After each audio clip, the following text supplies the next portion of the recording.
The Wisconsin's great. Rich Bickle has done it. Can anyone catch NASCAR Craftsman Truck Series point leader Rich Bickle? With 11 top 5 finishes in 14 races and a commanding lead over Jack Sprague, the inevitable could be just 11 short races away. But look out, Rich. Defending series champion Ron Hornaday has won 3 in a row and is riding hot on your bumper. So get set for a road course shootout as the NASCAR Craftsman Truck Series moves to the heartland of America as the quest for the championship continues.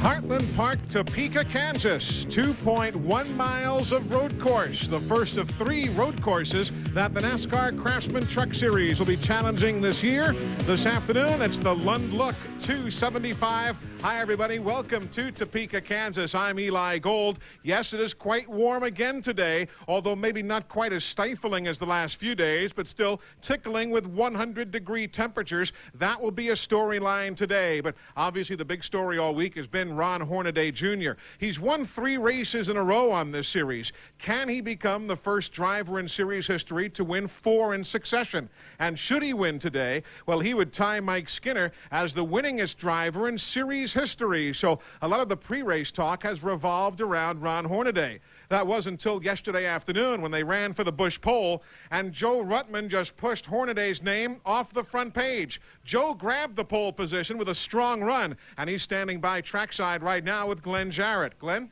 Eli sitting here ready to go. His second pole of the year. He won the first race this season back in January at Disney World. Hasn't won since then. We're talking about how hot Hornaday has been. You got something for him today, Joe? Well, if the weather has anything to do with it, we got him because we're really hot in here. So if we can relate that back to the racetrack, we're going to be tough. Well, Joe thinks he might have something for him. And look, right here, he's the only guy I've seen so far. The little rear view mirror can keep an eye on the rest of the field. But, Eli, there's some other guys back there that might have something to say about this. There really are. A lot of road racing specialists have joined us here this weekend, and so has a darn good crew chief, Larry McReynolds, who's on the telecast as well. And with all the road racing guys here at Heartland Park, no one would be surprised if one of those names are in victory lane. Well, there's a lot of great road racers here today. There's Boris Said, who has sat on the pole at Le Mans, won the 24-hour race at Daytona. He's been knocking on victory lane door all year in the Truck Series. There's Tony Raines, who's actually won an ASA race here in 1995. There's just a whole lot of great road racers here that will try to get to victory lane, and a lot of championship guys there on that list. We'll talk more about that list as our day continues, but now let's inject yet another name into the mix. Mike Skinner is here on the off weekend for the NASCAR Winston Cup Series. He won this race a year ago. He's the series champion from 1995. Maybe he's got to fit in the mix, Glenn. He certainly could, Eli. Of course, and as you said, a past winner here. Comes back on an off weekend. You know, Hornaday told me that the only reason you came back was to put an end to that winning streak of his. Nah, all those records was made to be broken, and if anybody can break it, Ron can, and I'm pulling for him. You know, if it doesn't happen today, it'll happen sometime, but we'd like to win this race in this Lumar Chevrolet, but, you know, we don't have quite the strength that some of these other guys got right here, but we're going to give it our best shot, and we're going to have some fun. We're going to go road racing. And he likes road racing. He brought his Winston Cup crew chief, Kevin Hamlin, along with him, Eli. Now, remember, he's lamenting the fact he may not have the power as we talk here a few minutes after 2 Eastern. Don't be surprised if he's in victory lane when the day concludes. We're back with the starting lineup in a moment. 81 laps of racing today. That equates to 170 miles or 275 kilometers around this racetrack that has 12 turns of varying lengths and radius. But before we talk more about the track, let's go trackside now for the words we've all been waiting for.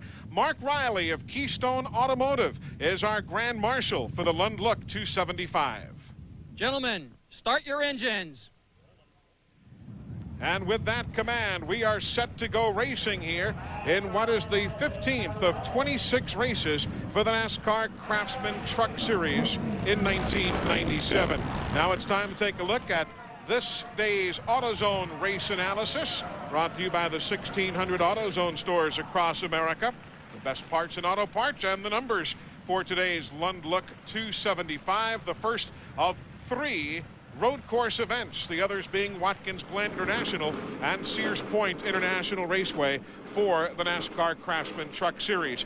Who's here today? Well, let's check out the starting lineup. 34 strong.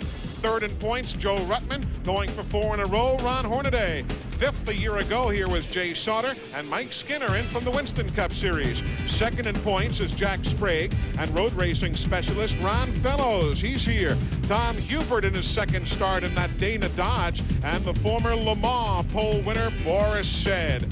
On down to Dave Rezendes, who won at Sears Point a year ago, and birthday boy Rick Crawford celebrated here yesterday. The point leader in the series is Rich Bickle, and Chuck Bound, first road race since 1994. Trans Am regular Dorsey Schrader, another road racing specialist Brian Cunningham. Tony Raines, who Larry McReynolds told you won here in 1995, and for the NASCAR Winston Cup Series and the pole sitter yesterday here, Bobby Hamilton. Mike Bliss, fourth here a year ago, and Californian Bill Sedgwick. Ninth man in points, Rick Corelli, and Mike Wallace from St. Louis, Missouri. Brian Reffner, who was fourth here in an ASA race in 1995, and Kevin Harvick, second race in the 75 truck for him. Idaho's Randy Tolsma, Michigan's Bob Keselowski. Lance Norrick is back, still in a Ford. They haven't shifted to a Dodge quite yet. Georgia's Tammy Jo Kirk. Stacy Compton has some good runs going. And Lou Gelati, the road racer from the SCCA World Challenge Championship. Charles Morgan's very talented road racing son, Rob Morgan, and Ohio's Terry Cook. Jimmy Hensley and Kenny Irwin, who's on a road course for the first time in 8 years. Butch Miller, he's gone to a backup truck, and Missouri's Tony Roper. There you have the 32 truck starting field for today's Lund Look 275. The first of a couple of pace laps. We'll be back in a moment. Topeka, Kansas, and Larry McReynolds, maybe one of the road circuits that a lot of the folks have never really seen before. Well, Eli, the first 2 years here, the drivers would come off this last corner here and up the front stretch, which is actually the drag strip and the runoff area. They would make this left-hander, and then before they would go this way, which would make up the 1.8-mile course. Now, as they go through this left-hander, they will go up here to turn 2 and make a right-hander, and this makes the course 3/10 of a mile longer, which is 2.1 miles long. Now, should a driver miss his corner here and go straight, as long as he falls in position behind the truck he was running behind, there will be no penalty. Otherwise, if he makes up positions, there'll be a 30-second penalty. Also, as he comes down this straightaway toward turn 5, they're supposed to go through turn 6, turn 7 there. This area is called the Gator Pit. Now, should a driver go straight here, again, as long as he don't make up positions, there's no penalty. Should he make up a position there, though, there's a 15-second penalty. So that's a layout and a look at a very sprawling and a fairly difficult road course here. Heartland Park, Topeka, as you ride with the Napa Chevrolet truck. Ron Hornaday going for 4 wins in succession here on the circuit. Be quite a show if he could pull it off. Of course, Boris said he is excited in the Federated Auto Parts Ford because Boris, as Larry told you, is a road racer converted to learning the oval courses. Now he's back on his home turf, so to speak, and he says it's nice coming to the track knowing that you have a realistic shot at winning. Well, he comes in here with a lot of confidence. You know, he's run good all year. Just as we said in the opening, he has knocked on victory lane door, almost won the race at Texas, and now we're to say on his home turf, and he is carrying a lot of confidence coming into today's race. There's the Team ASE Ford for Mike Bliss, with whom we're riding right now. And Bob Keselowski, the Mopar Performance Dodge, truck number 29, as they now make the turn with a slight elevation change. As you can see, there's not that much variation in elevation, but there is some. Who didn't make the race? Well, there's a list of those who failed to qualify and are on the way home. A lot of road racers: Michael Cohen, John Levy, Chris Horn, Randy Nelson, who tried and did debut in the NASCAR Craftsman Truck Series race a weekend ago at Colorado National, failing to qualify today. There's the pace truck. It is called the Hornet, and that is a basic truck modified by the folks at Lund Industries. And if you're curious about the name of the race, and I know we explained it a year ago, but it's worthy of mention again, the Lund Look 275. Well, that is the look of a truck that is basically accessorized by Lund Industries. Hence, the Lund Look to that Chevy truck. So now you know exactly what the name of the race means. Lund Look, 275 kilometers. So we're about set to go racing. Let's quickly check in on pit lane for any last-minute updates. Glenn Jarrett. Well, guys, Stacy Compton just brought his number 86 truck into the pits. He had a problem. There was something catching in the steering. And so they went to work on it, had the hood up. Put me on camera here. This is the screwdriver they were using to adjust that thing with. That may be the biggest screwdriver I've ever seen. I'm going to give it back to somebody who knows how to use it. Troy Selberg and the fellas working there with Stacy Compton's truck. That was a major league piece of tool right there. That definitely didn't look like a carburetor tuning screwdriver. He was doing some serious adjustment with that. Underneath the drag racing bridge, now the field is on their final pace lap. They will circle right there out of turn 12 onto the NHRA drag strip, and that's a very critical point in the track because you go across the burnout area where John Force and Kenny Bernstein and Corey McClinathan and all those guys do their burnouts when the NHRA runs here, and that's a tough place to get a hold of the racetrack. Well, you can just see the heat right there, and that part of the track has so much rubber on it, it just becomes slick, and you can almost hear the wheels spin as they hit that part of the racetrack. Chris Morgan from Santa Barbara, California, puts out the green flag, assisted by Butch Lehman, the president and CEO of American Specialty Equipment Corporation. He is our honorary starter today, and we are racing in the Lund Look 275, and here goes Hornaday, 16 truck, trying to grab the lead from Ruttman, couldn't do it. They're down in the new part of the racetrack here. They'll make the left-hand turn right there. Joe Ruttman looking like he's getting a good bite up off the corner. Those three trucks right there, Eli, the 80, the 16, and the 3, that's the only trucks that's ever led a lap here at Topeka in the first 2 truck races. Indeed so. And Joe Ruttman for only a single lap at that. This is the first of 81 laps.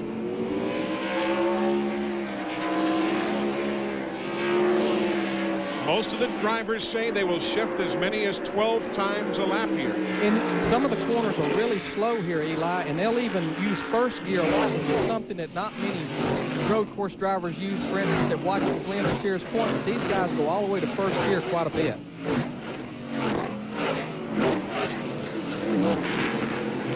Another one of the series of S's that leads you back to the Featherlight Trailers Bridge. Then you'll come beneath the bridge as we ride with the Keselowski right here. He follows Brian Refner. You'll then circle back as the point leader is in the wall. Coming off this final turn, you see Bickle right there to the right of your screen. There's Rich Bickle, the series point leader. Everybody goes by. And Rich Bickle obviously able to continue, but in only his 4th visit to a road circuit, Rich Bickle has problems on lap number 1. Let's take a closer look, Larry, at what happened coming off at turn 12. This is coming off the last corner here. There he said just got sideways with him. I don't know. He might have got a little bit of help from the 55 truck, but just spun around. He went up and just barely nudged the tire wall. He was ready to go about the minute he stopped, but beginning of the race, everybody was stacked up so much there he couldn't get out on the racetrack. So Rich is now back in 32nd position, just ahead of Lou Gelati and Stacy Compton. As we now go back up front, there's the spread, 1st to 2nd, Joe Ruttman and Ron Hornaday. Both of these guys they've always run good on road courses, no matter whether it's been in a truck or in a car. They've always had excellent performances on all of the road courses. There you heard Hornaday downshifting right there. Ruttman beats him up off the corner. Again through turn number 12 in front of the main control tower. And then they'll swing right here, back out onto the drag strip. This goes from the slowest part of the racetrack to the fastest part. You're all the way in first gear up off that corner. You've got to go through 2nd, 3rd, and 4th. You can hear Hornaday shifting right there all the way up this long drag strip headed toward the left-hander turn 1. They're now in the runoff area for the NHRA Winston Drag Racers, and here's where that road circuit begins. Then you don't take the first right here, but you do now take the 2nd. Straight ahead is the old track. Here is the first turn of that new section.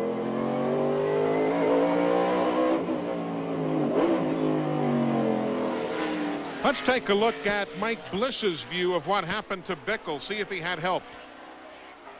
Looked like, yeah, he come down on the 55 truck right there maybe and just run out of room, and he got him in the left rear and kind of sent him spinning around. I'm not saying that was either truck's fault. It was just close racing in a tight part of the racetrack. Dorsey Schrader, the Trans Am specialist in that number 55 truck for Tom Loy Racing. Little damage there on the left front of Tammy Jo Kirk's truck. These corners get so slow as you get into them. If somebody up front kind of checks up, they almost start stacking up against each other like you would in a heavy traffic jam. Tammy Jo running in 24th position. She's been here before in the NASCAR Slim Jim All-Pro Series.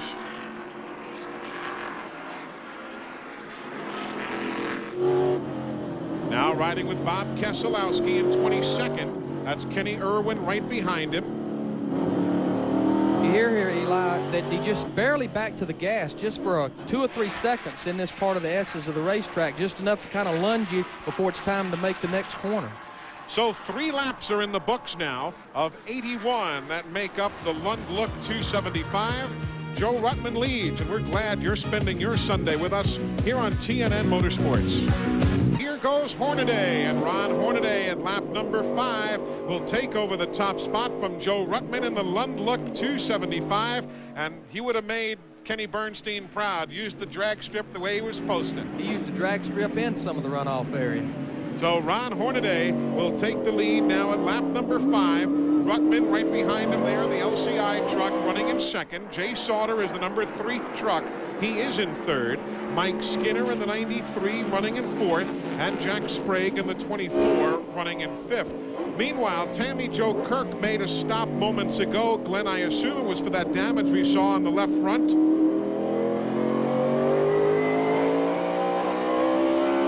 Glenn apparently checking on another story. We'll be getting back to him in just a moment or so. Tammy Jo did make a stop and then exceeded the speed limit on the pit lane and now finds herself in 34th position, last on the field. Let's check in with Glenn again. We were talking about Tammy Jo Kirk's problems, Glenn. Yeah, and I was trying to, Eli, but nobody could hear me. She brought the lovable bras truck in. I love to say that. She had that damage on the left front. It was caved in pretty good, but she came in too hot down on pit road. She's pitted way down toward the end of the, just as they start off in the front stretch here, she just came in too hot. They penalized her an additional 15 seconds. They got the damage fixed. No problems there. Also, Lou Gelati was penalized on the first lap. He had to come in for a stop and go penalty. He passed some trucks before he took the green flag. So you're up to speed now as we work lap number 5 of 81. They have not only expanded the circuit, but they have added the number of laps to the event. Here's a good scramble there for second on back. Sprague in the 24 is fifth. Skinner now yielding the position. So that swaps around there under braking moments ago. This is a good run for Jack Sprague. He's had a lot of problems here this weekend. He wrecked on Friday, had to go to a backup truck.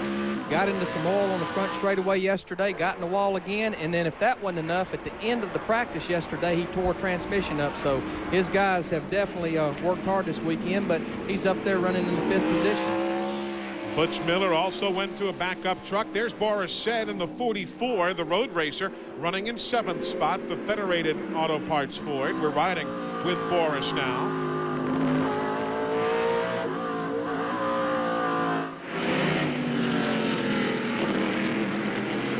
Lance Dorek making an unscheduled stop and going behind the wall moments ago. He was having trouble shifting as he came past our location moments ago. Transmission problems. And now Joe Ruttman pulls off the course.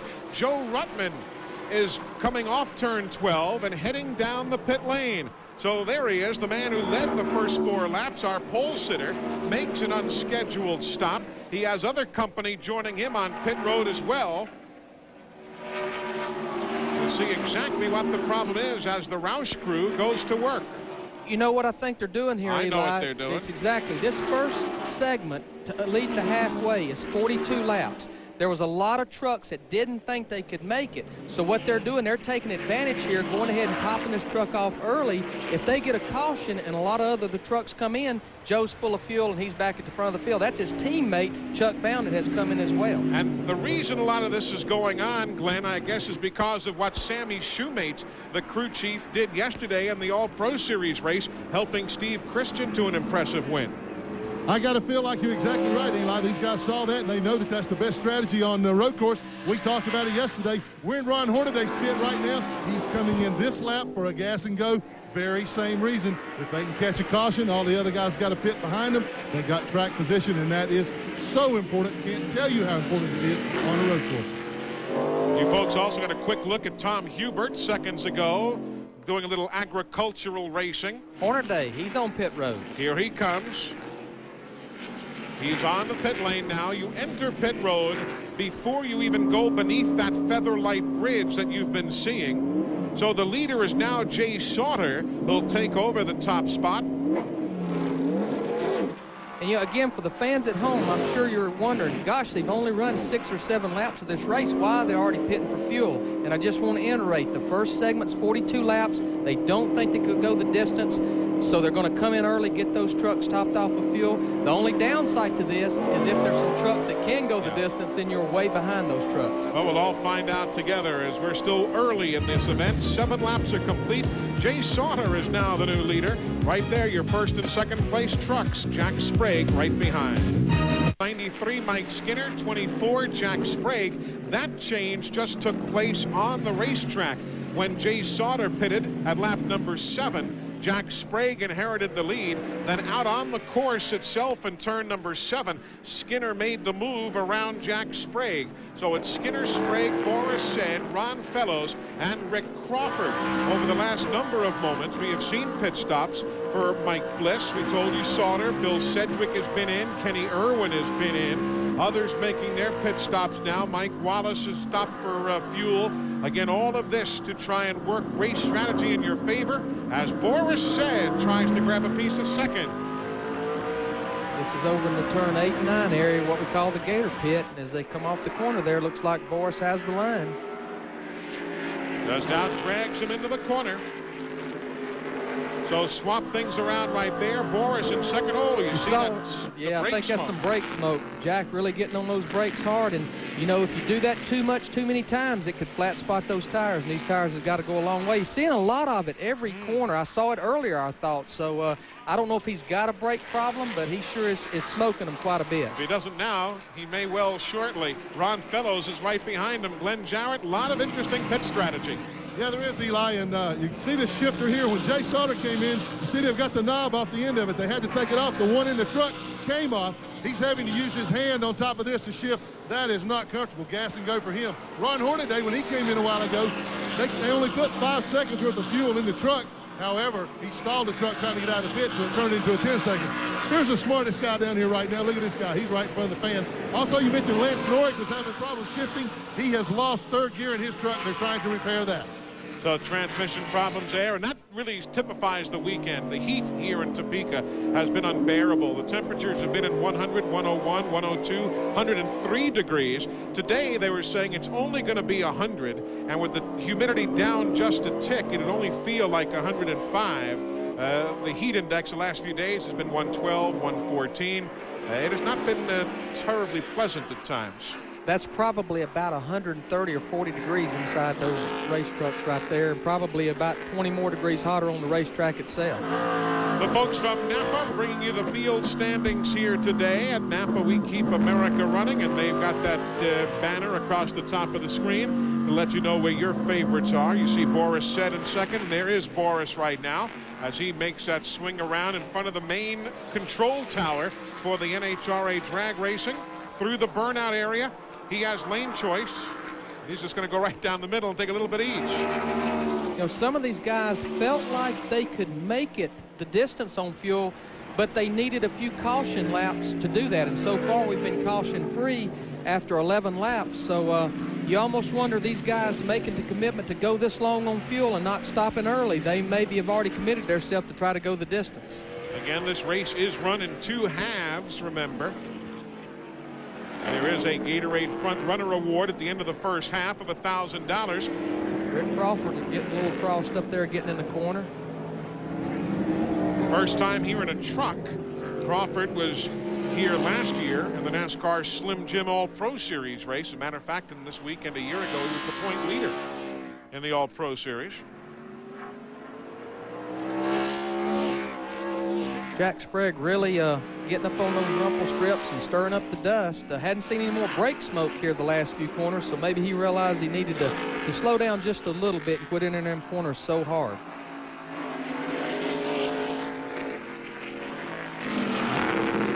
Over the rumble strips for some. Now behind them, you see, you've got different styles. You had Ron Fellows in the 48, the road racer, who avoids the rumble strips. Now he goes off towards pit road.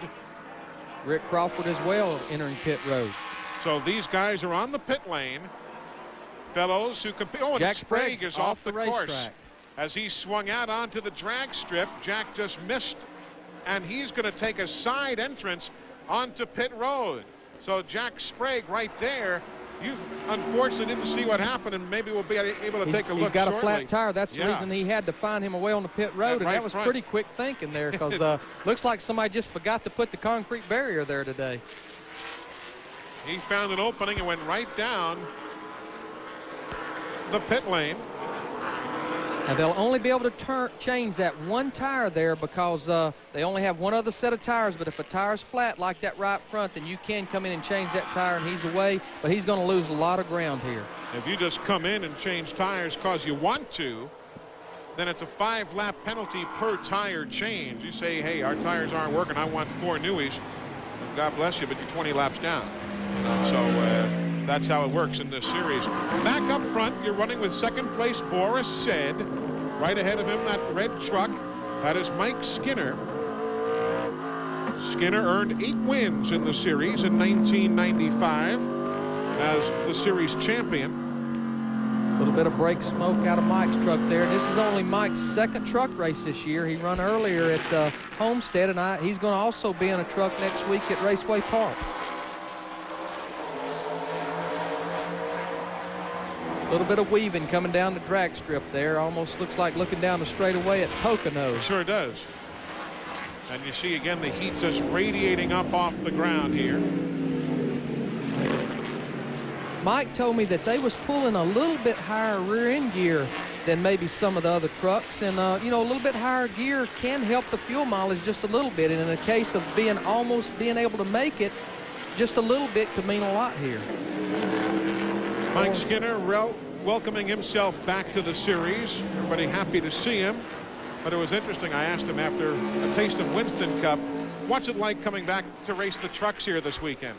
Well, I think he comes here, you know, and there's not a lot of pressure. Well, he won Tucson, Arizona.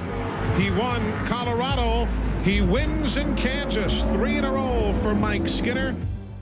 I really enjoyed the trucks, and I'm not through truck racing. I'm going to race trucks some more.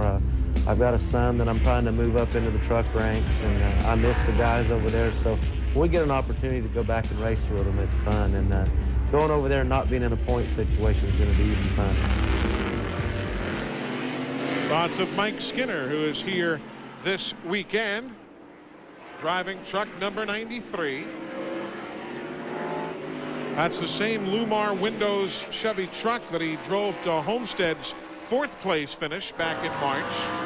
That's Dana Norman's bunch who built that truck. Kevin Hamlin is here as crew chief for the weekend. Barry Owen also here. They've got the team based out of Barry's shops up there in the Carolinas. Just ahead now, that's Rob Morgan in the 65 truck. Rob is a noted road racer, making a venture here. His dad, Charles Morgan, you might know the name if you have followed IMSA racing, or professional sports car as they now call the circuits.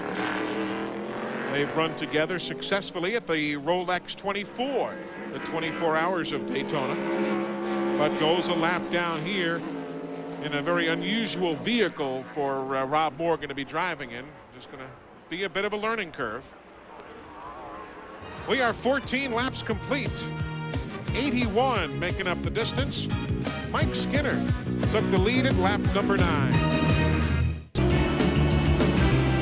There is the computer address, www.country.com. ExperienceCountry.com. It's your personal source for all things country, from race cars to country stars. Connect to country.com. If you're online, you'd know that Boris Said is now the race leader. Mike Skinner electing to pit at lap number 15. Oh, and we've got problems here on the main straightaway. Caution is on the speedway.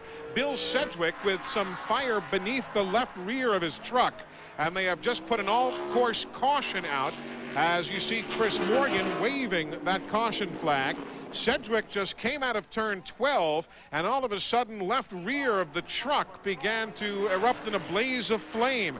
It very quickly extinguished itself, although Sedgwick's truck has left a trail of fluid behind it, and clearly you can see Bill is just fine. But a scary moment. He just came out of turn 12, and big old flames shot from behind the Sedgwick truck.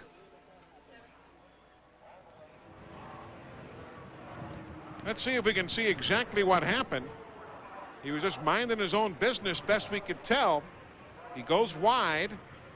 Come off the last corner there, and don't really see what the problem was. The flame is on the left rear, shooting out that side. You can see where the smoke is, obviously. As much liquid is put down, you almost think that maybe an oil tank got busted or something like that, because turn 12 in the last corner is just full of oil. A lot of liquid put down there. Now, this caution is not good for Boris Said. By my calculations, he's one of the few leaders, or the only leader, that had not pitted. Mike Skinner just had pitted. They kept Mike in the pits an awfully long time, about 10 to 11 seconds, and I don't know that they needed to hold him that long compared to Ron Hornaday for about 5 seconds. But now the question is, can these caution laps buy Boris the laps he needs to not stop for fuel? Because if he stops, he's going to be deep in the field here on lap 17.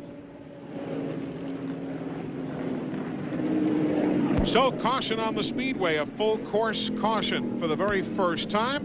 And now it's time to take a look at this week's Dodge Innovation in Motion and see how Jimmy Hensley deals with the heat here in Topeka, Kansas. When the truck teams come to Heartland Park in the middle of July, we face some of the hottest weather we face any time during the year. One of the primary considerations for all the teams, how to keep the driver cool.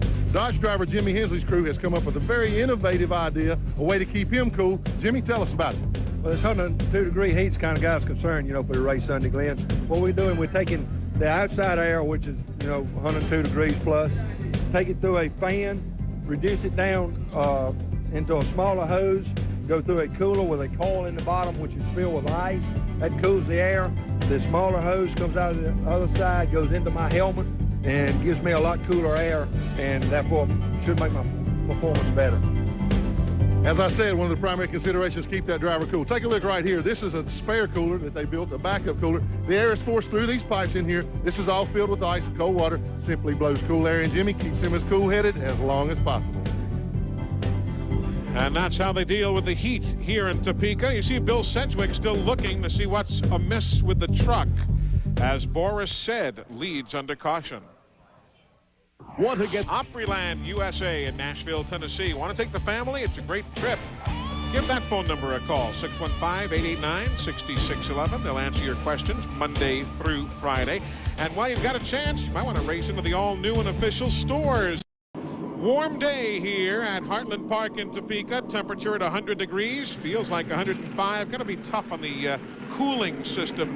Not a whole lot of grill space, although more than, I guess, on a race car, Larry, but it's still going to be a handful in the heat of this Midwest. In this much heat, you've got to open a lot of the front end. See, there's no tape at all on the front end of that truck. Now, for qualifying, these guys will tape up just as much as they can, because it really reduces the drag for these trucks to go down these long straightaways, and also put some downforce in the front of the truck. When you open them up, you have to do it for the heat.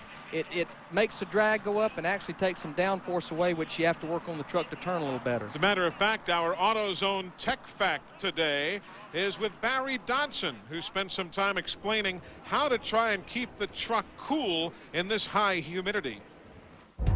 At a lot of tracks in Craftsman Truck Series, we don't get a lot of practice. We try to utilize what practice we get to try to get ready to qualify and be up front. To do that, you have to have the truck taped up pretty heavily, so it wants to run hot. Well, here's how you fix that. It's with this baby right here. It's built by C&R out of Indianapolis. It's just another radiator, just like we have in the truck, except this baby's filled up with ice water. Let me show you how it works. Mike comes in, we plug it in right here to the quick coupler. It sends ice cold water all through the system, pushes the hot water back out here. It goes back through the radiator and recirculates it. We can be back on the track in just a couple minutes. Just some more of the technology involved in the world of NASCAR racing. There you see the cleanup continuing to Bill Sedgwick's truck. They have a good bit of fluid that has been leaking from the rear of the vehicle. They have put down a lot of Speedy Dry and continue. Here comes the Speedy Dry truck again. They're even having to do it by hand because of the volume of the fluid. So we stay under caution with Boris Said, the leader. www.nascar.com. All the latest NASCAR news, scoring of the races as they unfold, personality bios, statistics, even weather reports and radar from the locations where NASCAR racing is being run. It's all right there at www.nascar.com. Your 24-hour NASCAR Garage Pass. Field now set to go green. Cleanup is wrapping up. That machine, that cleanup truck backing up to the head end of the drag strip. And the green is in the air. Boris Said with Ron Hornaday trying to take the top spot away. Eli, we run 3 caution laps, and normally on a road course, 3 caution laps is equivalent to about 1.5 green laps. So obviously by Boris Said and his team electing not to pit, they're making the statement, guys, we think we can go the distance. On a road course, you normally get worse fuel mileage than you do on an oval. It's no different in your passenger car. When you're out on the highway and you're consistent with your speed, your fuel mileage is a lot better than when you're around town on and off the gas, which these trucks are a lot here at this road course. Glenn, has Boris said anything about strategy?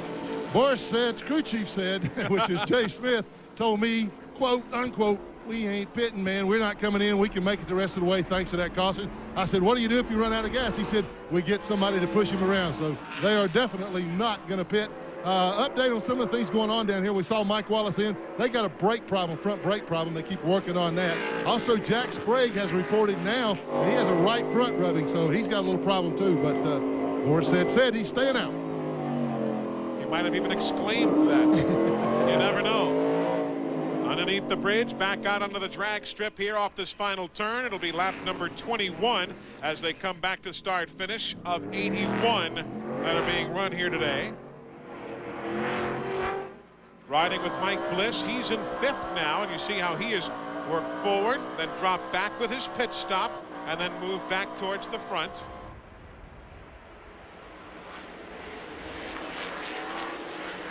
MCI bringing you NASCAR timing and scoring across the top of the screen. So you'll know how your favorites are doing. Lance Norrick, Ron Fellows, Bill Sedgwick in the garage area right now. Everybody else still out there and running. Skinner, 3 truck, that's Sauter. Dave Resendi's moving to the front. He's in 7th now. Remember, he won the road course race at Sears Point. 55, Dorsey Schrader. 29, Keselowski. Kenny Irwin. 43 is Jimmy Hensley. Chuck Bound, who's made a couple of pit stops. 1 is Bobby Hamilton, visiting from the NASCAR Winston Cup Series. He was the Busch pole sitter here yesterday in the Slim Jim All-Pro Series race.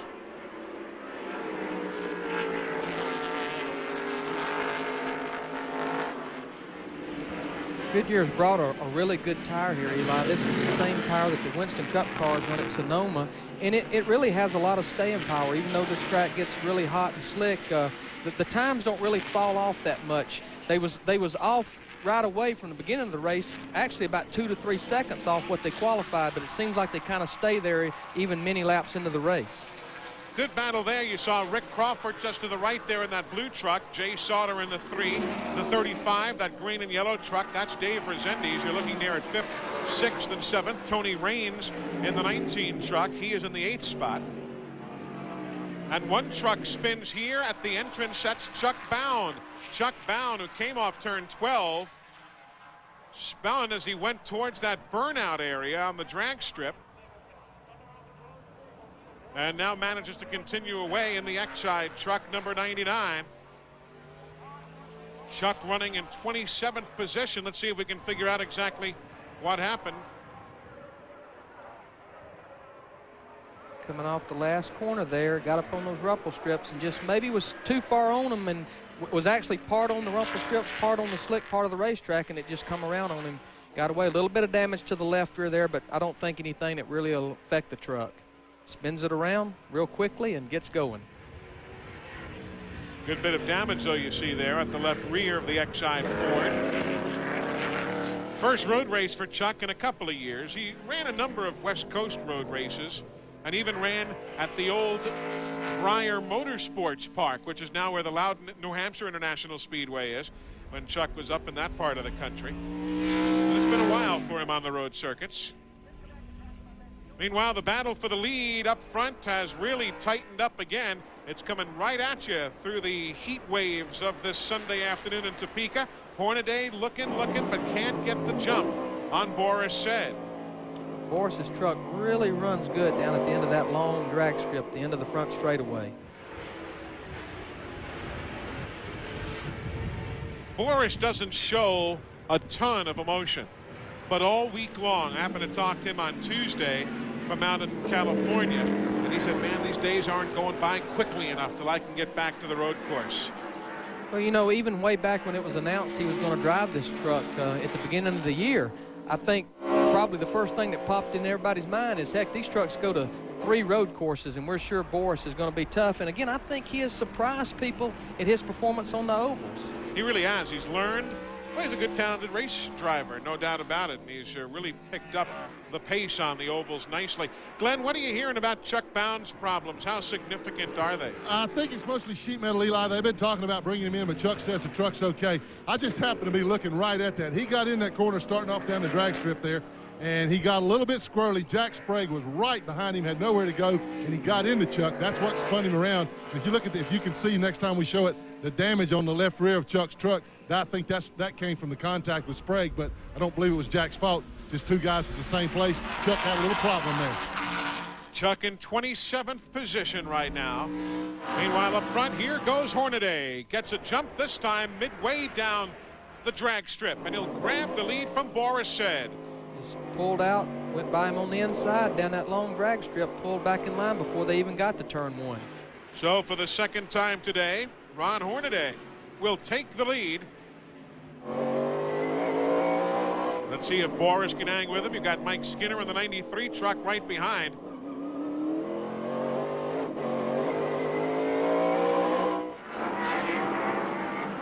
These vehicles take abuse on a road course. It's hard on a lot of things, hard on a lot of the suspension, ball joints, panhard bars. We saw some cars yesterday in that race break some panhard bars. It's just because the truck is never loaded one direction. It's back and forth across the rumple strips. Pretty much after a road race, even if you win the race, you pretty much got to go back and throw most of the suspension parts away. And this is kind of like a left-handed road course anyway, more so than some of the others around the country, Glenn. It really is a handful for the guys that you're dealing with down there on pit road. Oh, it is, Eli. It's kept them working hard all week long. We did an update a while ago that Butch Miller has brought his truck in behind the wall. He's had a terrible week, crashed the primary truck. Somebody spun in front of him. He had to take to the dirt, hit the wall, and now they've got a transmission problem. Larry, I got a question about what you're talking about. Another thing, in addition to suspension, is what the engine goes through at a place like this, running so slow and then so fast. It really goes through its complete range of emotions, if you will, and you can have some valve train problems if you're not careful.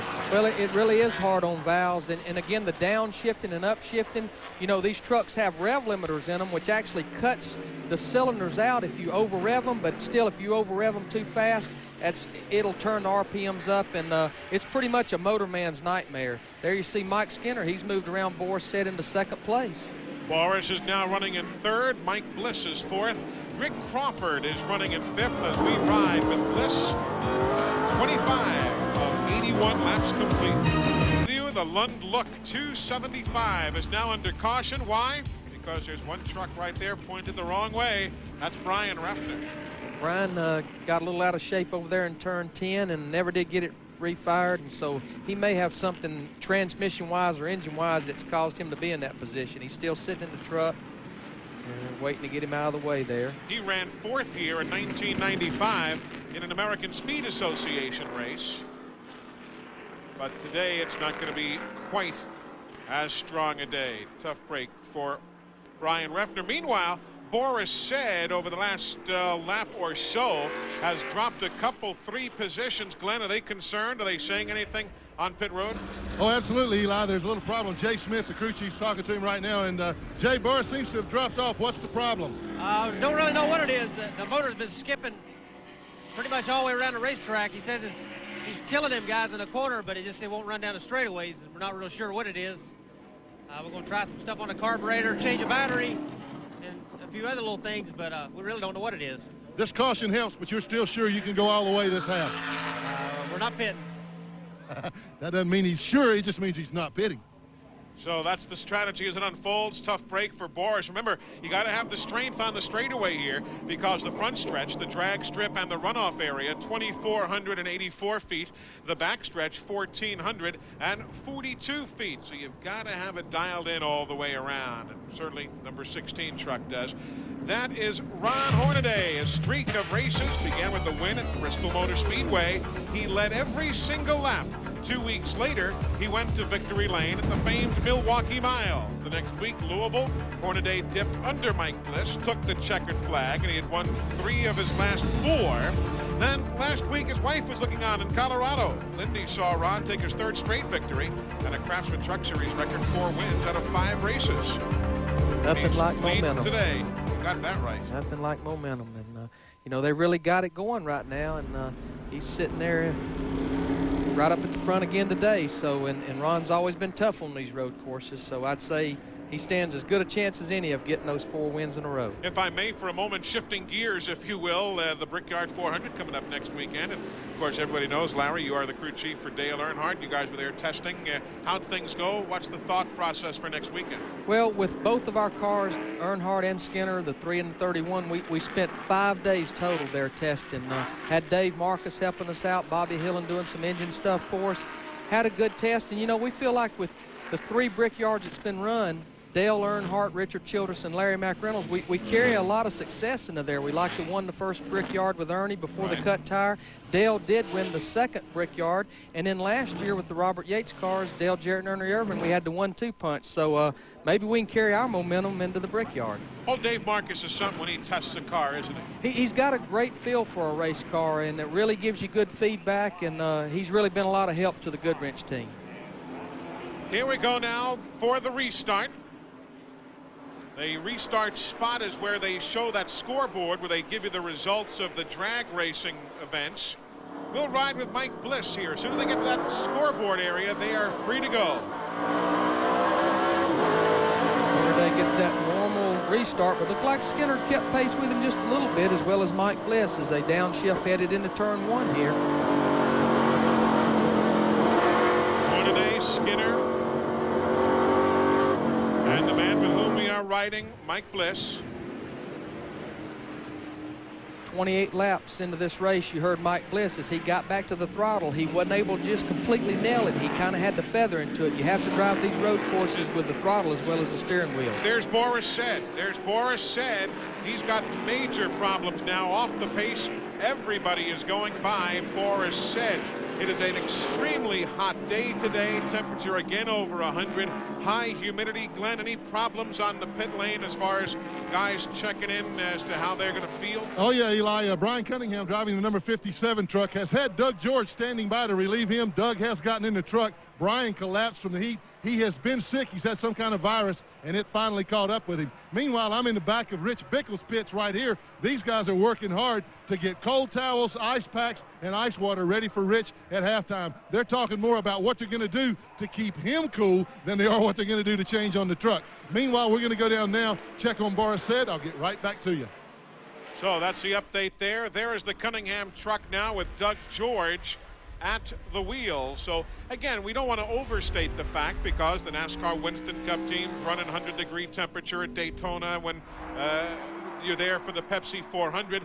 But this weekend, there's absolutely been no break whatsoever. Temperatures over 100, high humidity, barely a cloud in the sky. As you see overhead, it's totally pristine and blue.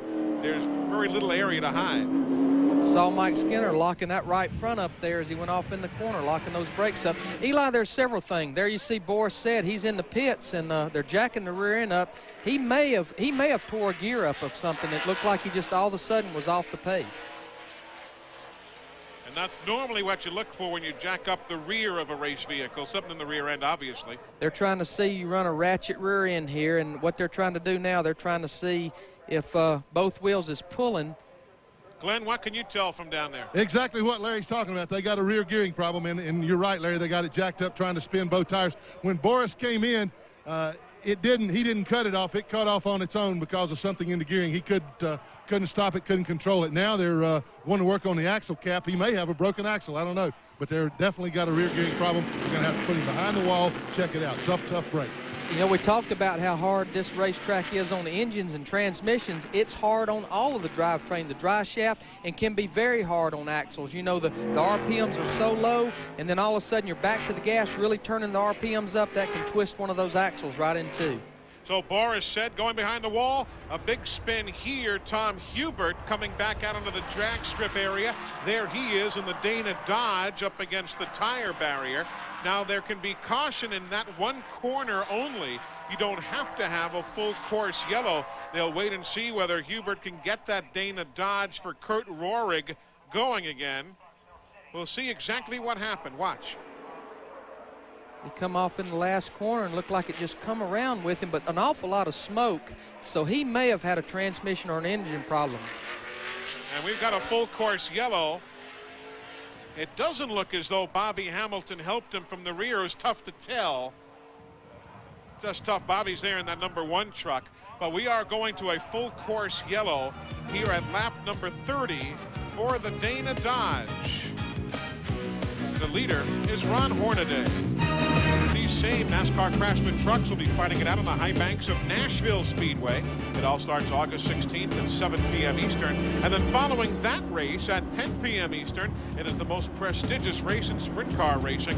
The Pennzoil World of Outlaws battling it out in the Amoco Knoxville Nationals, Saturday, August 16th, right here on the leader. Motorsports coverage, TNN Motorsports. Under caution, brought out when Tom Hubert spun the Dana Dodge off turn 12. We ride with Jimmy Hensley, and let's check in with Glenn Jarrett. Hey guys, they have pulled Boris Said's truck behind the wall here. Just as we speculated, axle problem. This is the one that came out. It's not supposed to look like that. It's supposed to be much longer. Now they got a problem getting that other piece out of the center section. Meanwhile, Boris sitting here getting several drinks of cold water. Man, that thing just let go on you all at once. That's too bad. You had a great truck. Yeah, it's unfortunate. I mean, all the guys at Federated Auto Parts and 1-800-COLLECT gave me a really good truck today, and I just appreciate their support. Ernie back at home told me to be patient, and I was, but we had a really good truck. Fortunately, we had a little bit of miss, so we were just kind of conserving the gas till halftime. You know, we definitely had the fastest truck out there. You know, unfortunately, we broke an axle under the yellow, and, you know, that's just the unfortunate part of racing. It's pretty hot out here, but the track's a lot of fun. I'm just drinking plenty of Cytomax. Stuff keeps you cool. Well, you know, he looks pretty cool for a guy that's been out there in the heat of battle. Doesn't look near as hot and worn out as I thought he would be, but they're going to get the thing fixed and get him back out there. There you see Tom Hubert's truck being pushed back towards the garage and pit area. Again, if you're just tuning in, here's why we are under caution for the third time today. Here they come down underneath the bridge. You see some smoke coming out of Tom Hubert's truck right there, and again, I almost get the feeling that something let go on that truck. A lot of smoke out of it, so I don't think it was just that it got away from him. Still couldn't tell whether he and Bobby Hamilton made contact or not. We'll just have to wait and find out as we talk to the fellows who were involved there. Got to tip the hat to Tony Raines in the number 19 truck, that Pennzoil machine, running right there in 5th spot. Larry, that's one of the guys you talked about in the pre-race segment today, who is a former winner here and could do well, and indeed he is. Well, you know, again, he's being patient, and that's what you got to do at a road course. And just, we always have had a theory about road racing. If you stay on the racetrack and nothing breaks and you make decent calls in the pits, you can finish in the top 5 normally at a road race. And they're just biding their time, quietly have worked their way into 5th position. Know they got a lot of laps to go here and just need to be there at the end. We had also mentioned earlier in our telecast about Kenny Irwin. It was during our starting lineup area. We said it's his first road race in 8 years, and there is the Ray Bestis truck for Kenny Irwin. Started 32nd, currently being shown in 15th spot. So he's had himself a very solid run going for the Cintas Rookie of the Year honors here on the NASCAR Craftsman Truck Series. Actually had to use a provisional spot, an owner's provisional, to get in. A little bit of damage on the right rear there. Don't know that it'll cause any harm to the performance, and don't look like it's near the tire rubbing or anything. So again, he just needs to be patient, keep working his way to the front, and see what happens here near the end. Next week, this series is going to Indianapolis Raceway Park. The trucks will be running there on Thursday evening. And have you seen whose names are on the entry list for next week? Quite a number of drivers are going to show up there. That's pretty normal for Indianapolis. Eliseo Salazar has tendered an entry. The great ASA standout Gary St. Amant has tendered an entry. It's going to be very, very interesting to see how some of these fellows will be getting into a truck for a very first time, particularly after the high-powered, lower-weight IRL or Indy cars. See how they do next weekend. I'm sure the biggest, toughest job will be when they first get there is trying to make the show. That's going to be the toughest part. Hornaday the leader as we get set to go back to green. Mike Skinner is second. Mike Bliss is third. Rick Crawford will restart in fourth. Tony Raines fifth. Kevin Harvick, a good run. He's at sixth. Joe Ruttman back up to seventh. He was the very first truck to pit for the early fuel stop back on lap 6. Joe Ruttman is now in seventh. Jay Sauter is eighth. Dave Rezendes is ninth. Rick Corelli will restart 10th. Rich Bickle 11th. Dorsey Schrader running well in 12th. Randy Tolsma in 13th. Jack Sprague is 14th. Kenny Irwin is 15th. 16th is Bobby Hamilton. Bob Keselowski is 17th. Jimmy Hensley will go 18th. And that is the full list of the trucks currently on the lead lap. Sure, during this caution period, Eli, the drivers have really talked to their crew chiefs about what their trucks are doing. They've run 32 laps, coming to lap 33, about 9 laps to the halfway. They got to start thinking about what kind of adjustments they can make to be on top of it for that last run. The Lund Look 275 back under green. Look at Joe Ruttman gets around Harvick on the quick jump. That's that yellow LCI truck. Moves in and around Crawford as well. Nice jump there for Joe. Riding now with Mike Bliss. Bliss is in third. Well, that was too good of a restart for Joe Ruttman. They're going to have to black flag him for jumping the restart, and around goes Harvick. That's in the new section of the course, and around he went. Spears Manufacturing making a driver change a couple of weeks ago. Dan Press got out of the truck, and Harvick took over, effective with the race last week in Colorado. Well, this is going to be a crusher for Ruttman, but again, everything will tighten up at halfway, so it's not a devastating break for Joe Ruttman, but he'll go from fourth all the way to the back of the field. Here's Harvick's spin again. Just might have got a little bit of help there from the back as they was going in that turn. I think that's Rick Corelli there behind him. He may have got a little bit of help. Don't look like the truck ever stalled out on him. Just, again, couldn't get back in position on the racetrack for all the trucks coming. And the leader is Ron Hornaday. Took the top spot at lap 24. We're at lap 33, nearing halfway. Stop and go penalty, and the stop is complete. You see Dave Rezendes right behind, having made a pit stop as well. And just clarifying that, very much like Winston Cup racing, as you there see Rezendes, you not only can't pass, you can pass in one direction, Larry. You can't pass in another, however, on a restart. Well, once the green flag is displayed, even if you have not crossed the start-finish line, you can pass to the right-hand side. Now, obviously, when you cross the start-finish line, you can pass, you're back to racing. Sure. But you can't pass anyone to that green flag comes out, and you can't pass anyone to the left. And Joe was all the way down against the left side of the drag strip, and NASCAR caught it and brought him in for a stop and go. He won't go a lap down, but the thing about it was 6 laps to the halfway, he's got a lot of ground to make up. There you see the battle up front. Hornaday, the leader. Then Skinner, the 93. You're riding with third place Mike Bliss. You can also see the tires starting to give up just a wee bit at this late stage of the first half. They've run 36 laps, and about 31 of them have been green flag laps. And again, all of the truck races are tire management. You don't have the luxury like us in Winston Cup. Every time the yellow flag flies, you come in and get 4 more Goodyears. These guys have to know how to manage their tires, and you can't abuse these tires. If you ever abuse them, their history, you get to put 4 more on. At this point, they are showing a grand total of 14 trucks on the lead lap as we near halfway at beautiful Heartland Park, Topeka, Kansas. Vent visor, the most practical accessory for your truck, and that's how the numbers look going into today's Lund Look 275. There's the top 10, including Kenny Irwin, who also leads the Cintas Rookie of the Year battle. On the racetrack now, good battle for third. There is second place Skinner. Bliss is third, and Rick Crawford in fourth.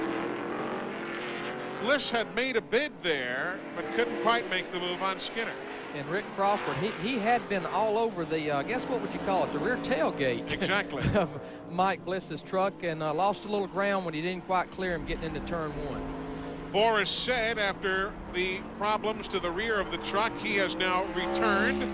So if you're following his fortunes, Boris back on the racetrack. There he comes now, but he finds himself 4 laps down. Not quite as disastrous as it could have been. Well, most of their repair work was done during the caution, right. So that enabled there them. Goes second place Skinner, and caution is on the speedway. A full course yellow. A full course yellow being put out at turn 10. Skinner able to continue, but he brings out the full course yellow. He was running in second spot. He gets back in line in 12th, just ahead of Jimmy Hensley, who is running 13th. He was fortunate, the kind of ride he took, that he didn't lose any more positions than he did. So our 4th caution of the afternoon comes out as Mike Skinner, returning to the NASCAR Craftsman Truck Series. The reason they were so quick with that caution, too, is that there is a report from an observer that there is a streak of oil in turn 10 over which Skinner went, and that sent the truck looping. So they are deciding to put out the caution and take a look right through that area, turn 10. Of course, the black area, that's the groove, and there is some sealer that you see there, but at the same time, observers who are right on top of the speedway say there is a streak of oil, and better to be safe than sorry. NASCAR has spotters all around the racetrack, particularly in the corners, and that's their job, is to watch the racetrack to see if any debris or oil or water or anything's put down. Watch what happens here as we ride with Mike Bliss, and Skinner's right ahead of him.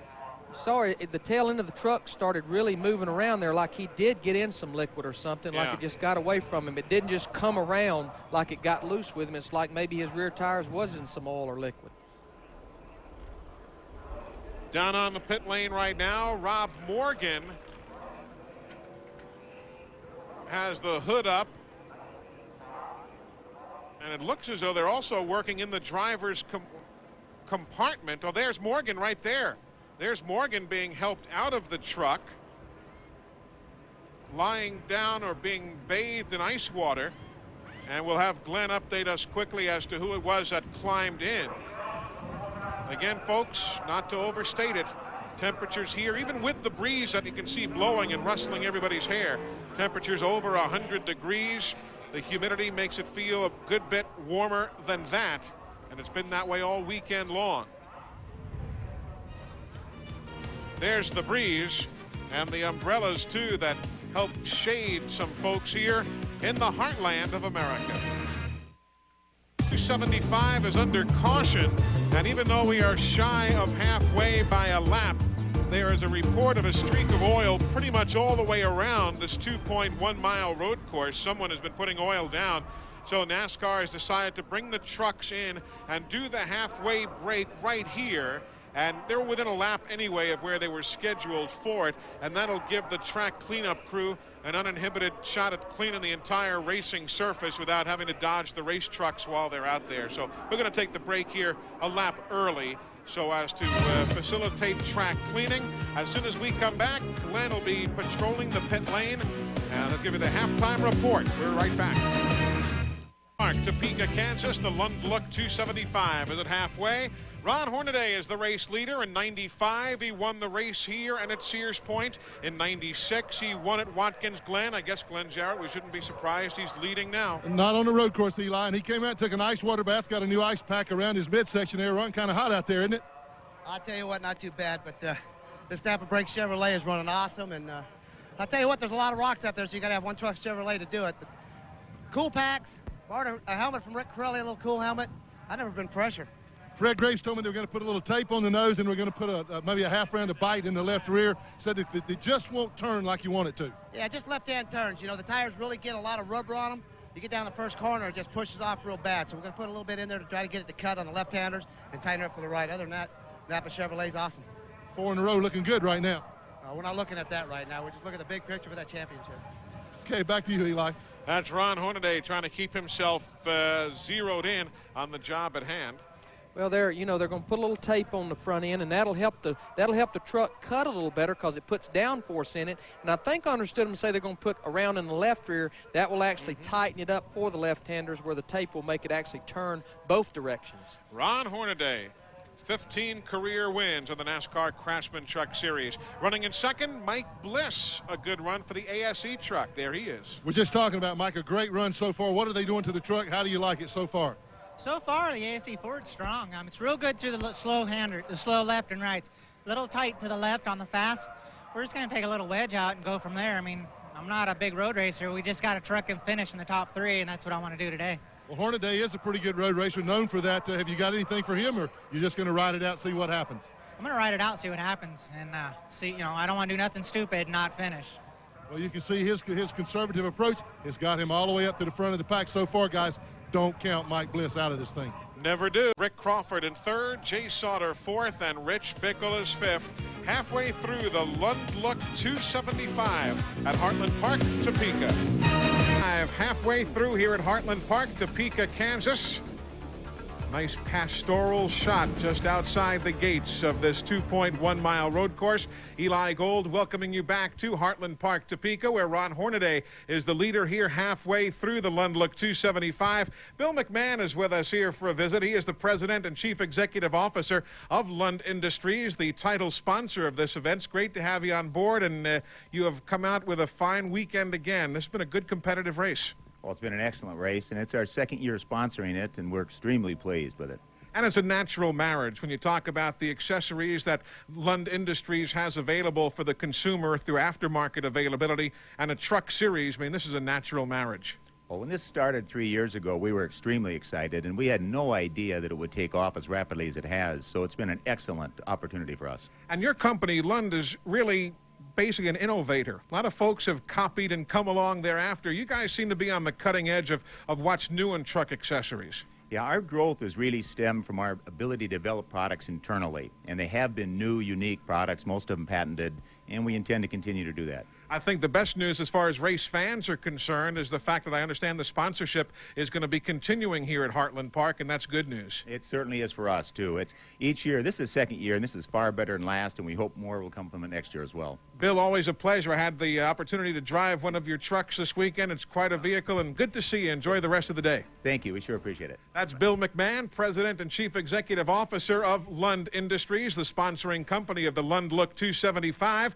Larry McReynolds, of course, with us here this afternoon, and I'm kind of interested to figure out now for the second half of the race if anybody is going to try and stretch their fuel mileage the full distance from here to the conclusion. Well, what they did, they got good fuel mileage calculations on that first segment. Some of them know whether they can, some of them know whether they can't, and the interesting thing will be if somebody can do it. And, you know, you've got Rick Crawford, who has only one top 5 finish this year, that's been running at the front all day, sitting there in third. How about Rich Bickle, the series point leader, who spun out about the second lap all the way at the tail end of the field? Now he's up there running in 5th. A lot of storylines to unfold. The trucks are about to roll off the pit lane. The second half of the Lund Look 275 is next from Heartland Park, Topeka, Kansas.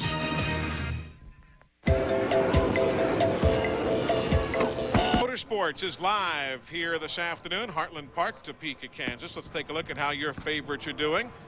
As far as the road racing specialists, there's Dorsey Schrader first on that list, an 8th spot. Bobby Hamilton, Mike Skinner.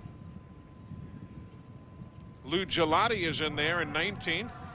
Dave Rezendes, that is your top 20 at the moment as we work here at the halfway point. Field getting the 1 to go signal right now, and they get that at turn number 9. So the next time they come towards start finish, they will be going racing. You saw Joe Ruttman in 18th after that stop and go penalty, so he's got a lot of ground to make up. And there you see all these trucks with their fresh Goodyear tires weaving back and forth, trying to work them in before we go back racing. Again, the point standings, Rich Bickle by 102 on Jack Sprague. Joe Ruttman, then Hornaday and Mike Bliss. Last weekend, some changes. Chuck Bound fell from 5th to 7th in points, bypassed by Bliss and Sauter. And now the lights have just come back atop the Lund pace truck, so they are not going to go green this time. They decided to go through the extra speedy dry on the track one more time, so we are not going green. You see the lights are back on atop the safety truck. We talked about Rich Bickle, Glenn, and in light of how far he's come back, this has got to be a great weekend for him, because he keeps telling us he's not a road racer. Well, he's done a great job so far coming back from that early spin, of which he had help. He wanted me to be sure and point that out. Rich's problem right now is he says that the truck is tight in the right-handers and loose in the left-hander, so they had to do a lot of adjusting. His biggest problem is the heat. He got out of the truck, went and just doused himself. Then they put some stuff on the seat. He said the seat is burning up his tail end and his back, so he's got a real problem there. His guys say no, they cannot go. They can't afford to try to stretch it all the way. He's leading the points. He can't take that kind of chance.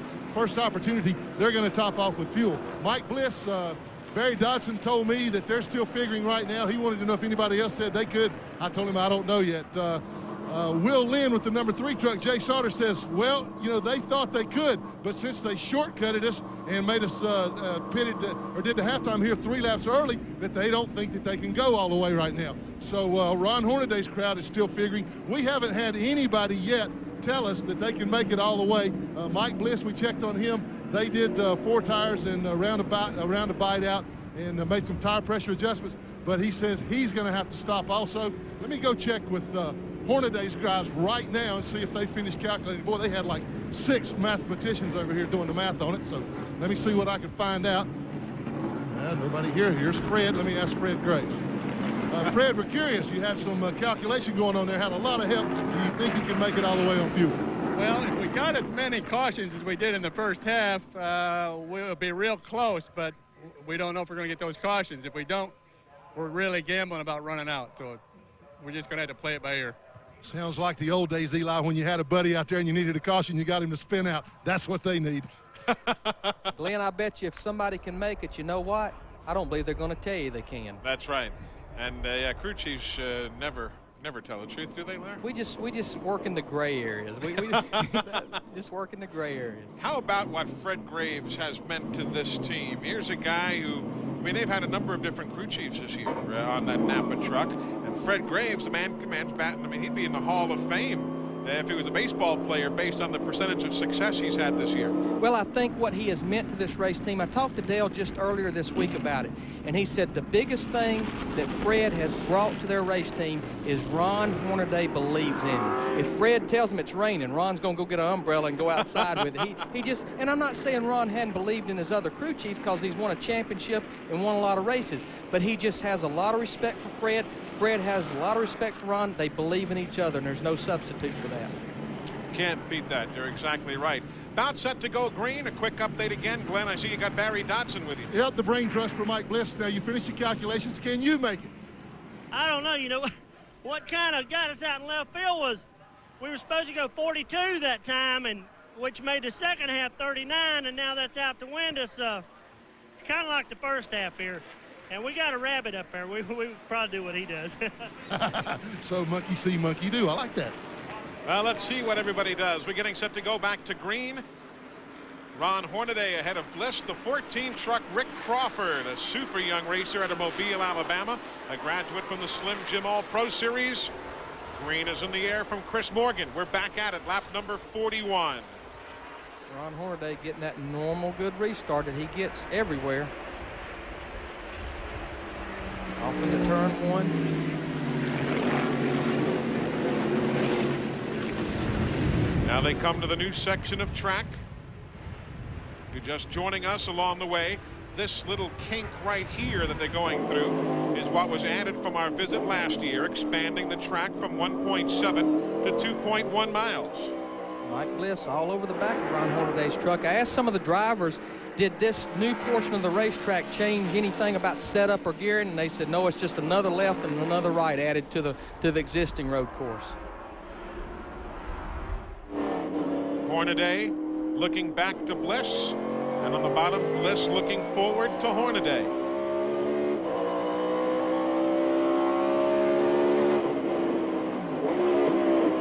Down that backstretch, headed into the left-hander, turn 10, downshifting, Bliss moving to the outside there, taking a look. They are coming now also to the Gatorade money lap right here, because technically halfway has not been reached because we had to stop short. So this is for the $1,000 Gatorade Front Runner Award as well. Tell these guys is racing for something right now. Hornaday and Bliss onto the track strip. Ron gets a good run down that front straightaway as he goes through the gearbox. Cha-ching, $1,000, Ron Hornaday. Gatorade Front Runner Award.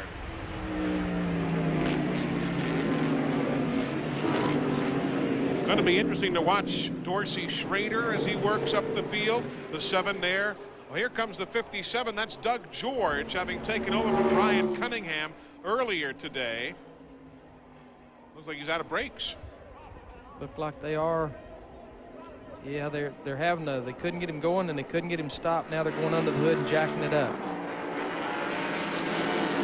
The leaders now working the back portion of the course on the 1,442-foot straightaway, the backstretch, until they get to that corner right there. See Sprague making a bid. 4th place gets around Jay Sauter. Jack, who finished second here a year ago in that Quaker State truck, the 24. So again, not to be surprised that he's up front. A strong run a year back. Sauter the 3, Bickle the 17. That navy blue truck further back, the 55, Dorsey Schrader, the road racing star. He's right behind the 93 of Skinner. There they are. The 1 is Bobby Hamilton. He's in 10th. That's 8th, 9th, 10th right there in order. Mike Skinner moved back into 7th place after getting off the racetrack right before the halfway point. Remember that battle right there is for position. Dorsey Schrader, the 55 there. He ran here, obviously not in NASCAR races, but he ran here in 1989, 1990, and 91 in road course events. Skinner around Rich Bickle there in that 93 and 17 battle. Notice these trucks aren't quite sliding around right now. They've got those 4 fresh tires on them. Here goes Bobby Hamilton in a bid against Dorsey Schrader. That's 8th and 9th now. Tony Raines in 10th in that 19 truck right behind. Good battle. That's 8th place on the screen. Hamilton in the 1, Schrader, Dorsey Schrader in the 55.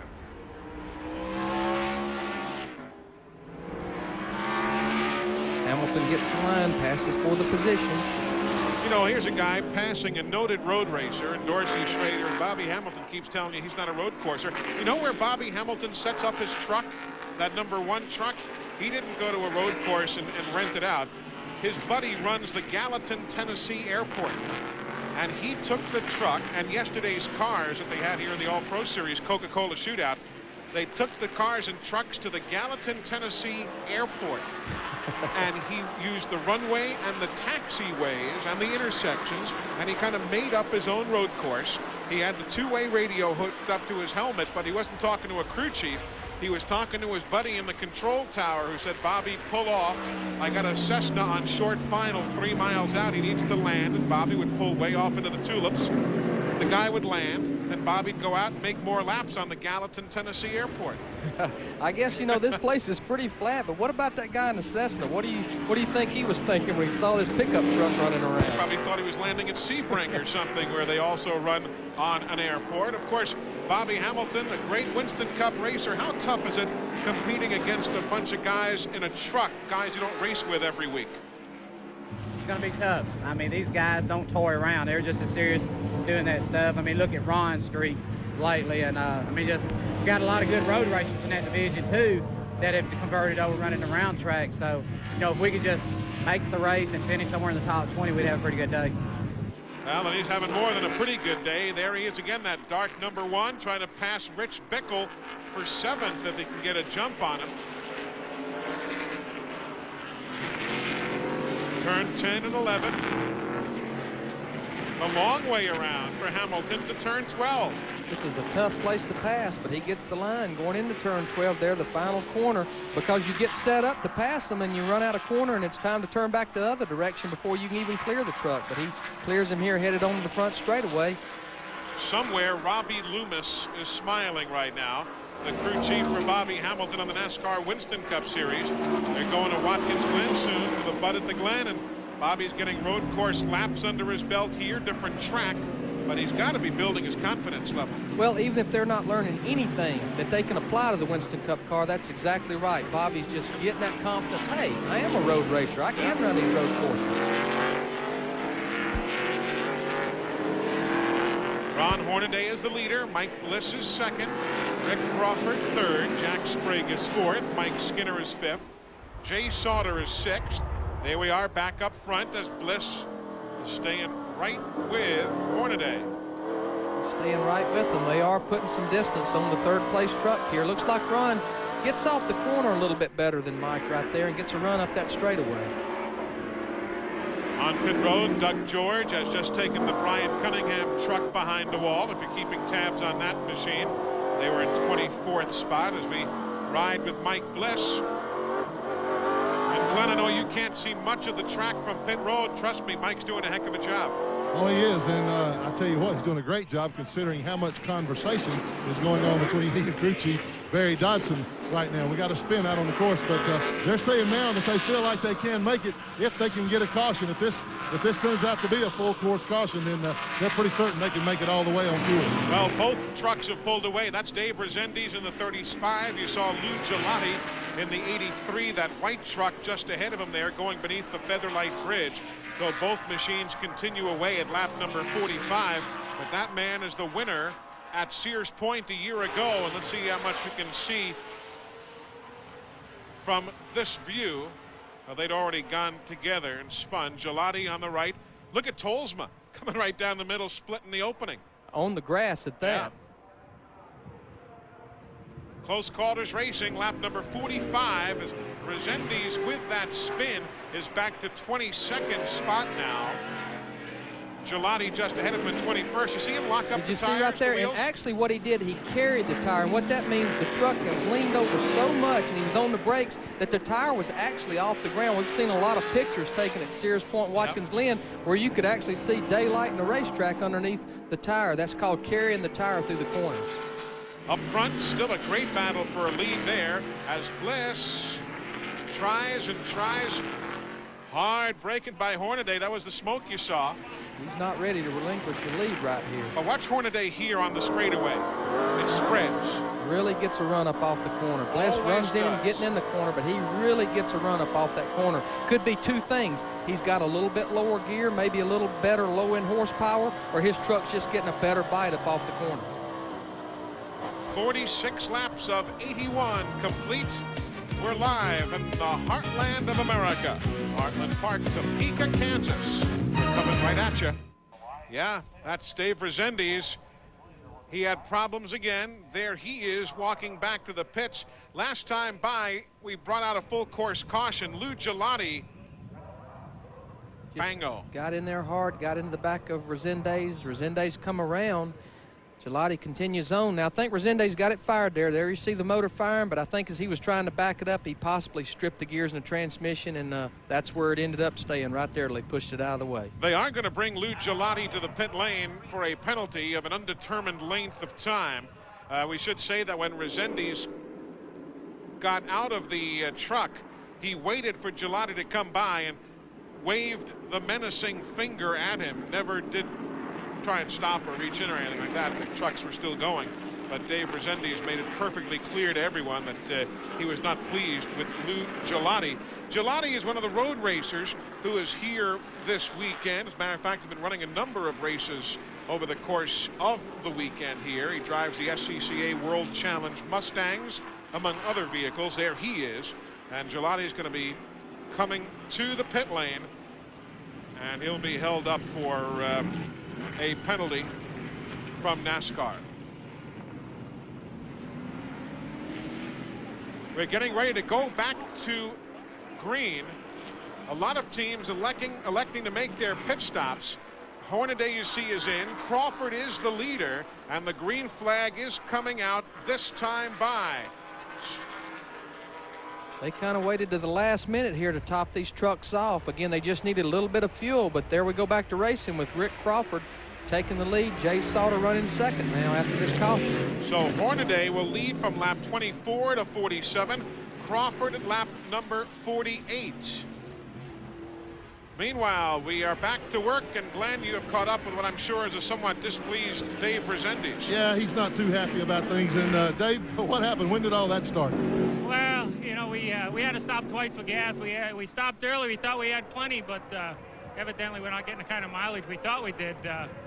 And that put us in the back, you know, and I was just, you know, we had a real good truck. I was just trying to get up front and, you know, trying to get off to a top 5. And everybody was racing pretty good with me. You know, 98 popped off the curb there and got into me, but that was okay. But I don't know, that guy in that 83, he blocked me every way he could. And when he took me out there, getting on the front stretch, he broke the transmission. So, you know, I just hated for the guys who worked real hard. There was a brand new truck, and, you know, I love these road courses, but we'll get a break somewhere along the line. Well, I hope so. And he had at one point in time, guys, worked his way up into 6th position by my count, and he was hoping he could get back up even further in the field. Tough break today. Again, Lou Gelati, there he is. You see the NASCAR official right in front of the truck, and he is being held there for an undetermined length of time, and NASCAR will determine when it is best for Gelati to leave the penalty box, if you will. Meanwhile, you've got a rookie leading in Rick Crawford. You've got Jay Sauter, a second-year man behind him in a 3 truck, and then road racing specialist Dorsey Schrader, who is running in 3rd. Now you're riding with Boris Said. Remember, he's back on the racetrack in 27th position, many laps down, but Boris is still out there and running. But this is going to be very much like we talked about in the pre-race, Lara. You got series regulars and a road racing specialist all of a sudden in the hunt for the win. That's the thing, and you've got Jay Sauter there, who I think surprised everybody with a 3rd place qualifying effort, but maybe not a surprise. He finished in the top 5 here last year, so he's used to running up front here at Topeka. Yeah, he came home in 5th spot a season ago, exactly. And there's Lou Gelati now, having finally come out of the truck. You see him talking to a NASCAR official, the gentleman with his hand to his ear. That's how you key the radio, if you're curious. The on-off switch for the radio systems that they use at racetracks. The activation switch is on the left ear, and that's what the fellow there is doing. But Gelati now out of the truck, and back up front we go. Dorsey Schrader, I believe, just ducked in the pits, the 3rd place truck there. He's going to get his splash of fuel under green here. You know, I guess I'm just curious. These guys had a couple opportunities to come in and pit under caution. A lot of them come in with the 1 to go, which actually put them back racing before they was off pit road. And here, 2 laps after being back racing, Dorsey Schrader's on pit road. From the St. Louis area, Dorsey Schrader. Glenn Jarrett. He is coming in for a splash of gas. And Larry, on the lap before that, Tony Raines, who was running up in the top 10, did the very same thing. But I guess their thinking is they weren't prepared to do it the first time, so they might as well do it now like they did earlier, short pit the thing, and then hope they can catch a caution, make up a little track position on some of the cars or trucks, but there's still a lot of guys that stopped under that caution are going to be way ahead of the game. If you're curious about Dorsey Schrader, as you see the Napa scoring and timing rundown across the top of the screen. At Napa, we keep America running. Dorsey Schrader is driving for Tom Gloy Motorsports. That's the same team that fielded a truck for Ron Barfield back at Bristol Motor Speedway earlier in the year in June. There they are. When Barfield gets in the truck, it's kind of a friendly deal between Bill Elliott, who is basically training Barfield, if you will, and Tom Gloy. They're buddies from way back, and Bill said, yeah, I don't mind helping Tom out with a driver in Barfield, get some good experience. But here on the road course, they went with Dorsey. Well, I think that was a good move. You know, we used Dorsey Schrader back at Watkins Glen in 1992 after Davey got hurt at Pocono after flipping 11 times, and he was a big help to us and done us a good job. It was a little bit like a fish out of water when it come time to pitch. You know, he wasn't exactly what was going on there, but he did us a great job on the racetrack. And that is Dorsey Schrader having made his pit stop for fuel out there running on the speedway again, right behind Rick Corelli in the Remax truck. Haven't talked much about Corelli. He's in 17th, a lap down at this stage of the day. We're at lap 51, still 30 laps to go in this 81 lap event. Tammy Jo Kirk, then Corelli, then Dorsey Schrader. Tammy Jo and Corelli and Schrader are 15th, 16th, and 17th. Tolsma, the 61, is running in 18th. Back up front, there's the spread between Hornaday in the 16 truck and Mike Bliss in the 2.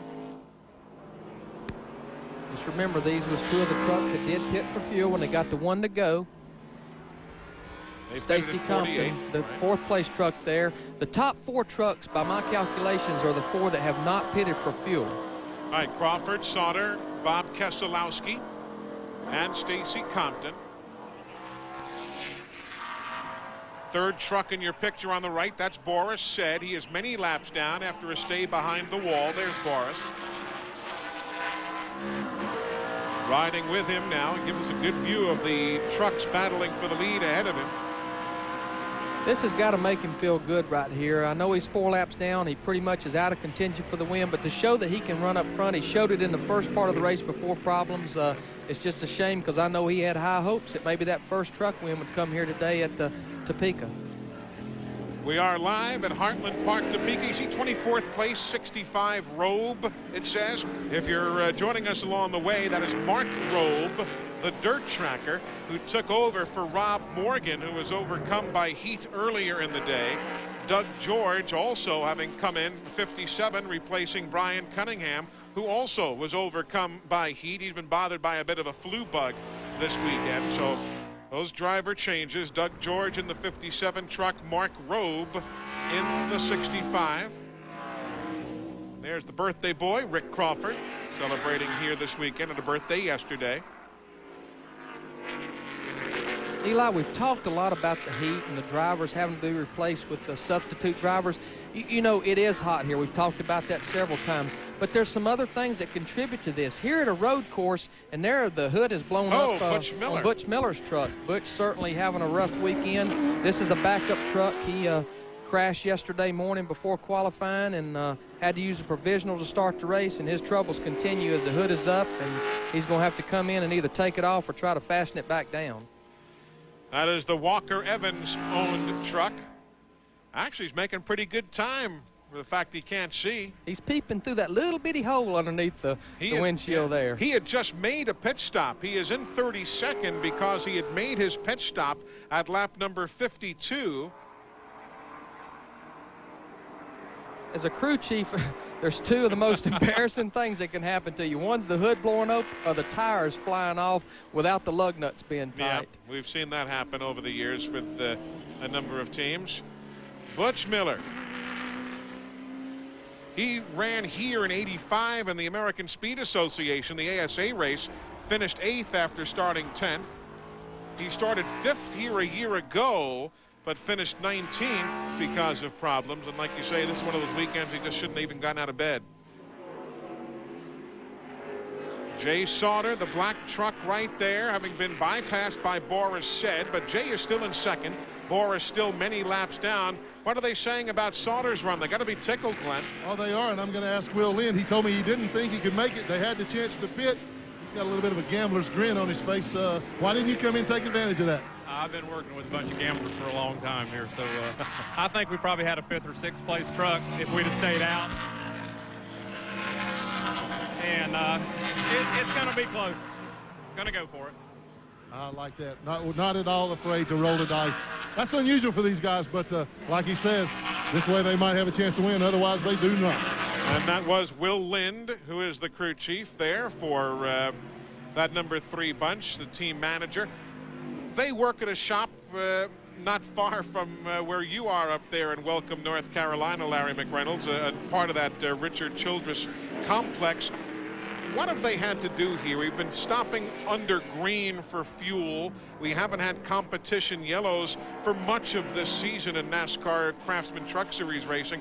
Has that caused extra work for the fellas in the Childress shop? Well, actually, what we did, Mike Moore, who works on the Goodwrench Winston Cup team, we sent him down to the truck team here several weeks ago. I think they feel like they got beat really bad, not on necessarily fuel mileage at Milwaukee, but wasn't able to pick up the amount of fuel that they thought they should have been picking up. So Mike went down there and worked with them with their fuel cells.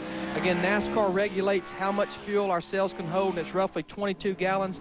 Mike went down there and worked with him, and they feel like they're picking up all the fuel that they should. And that's a big task at a road course because you're slinging back left and right. And sometimes you won't pick all the fuel up.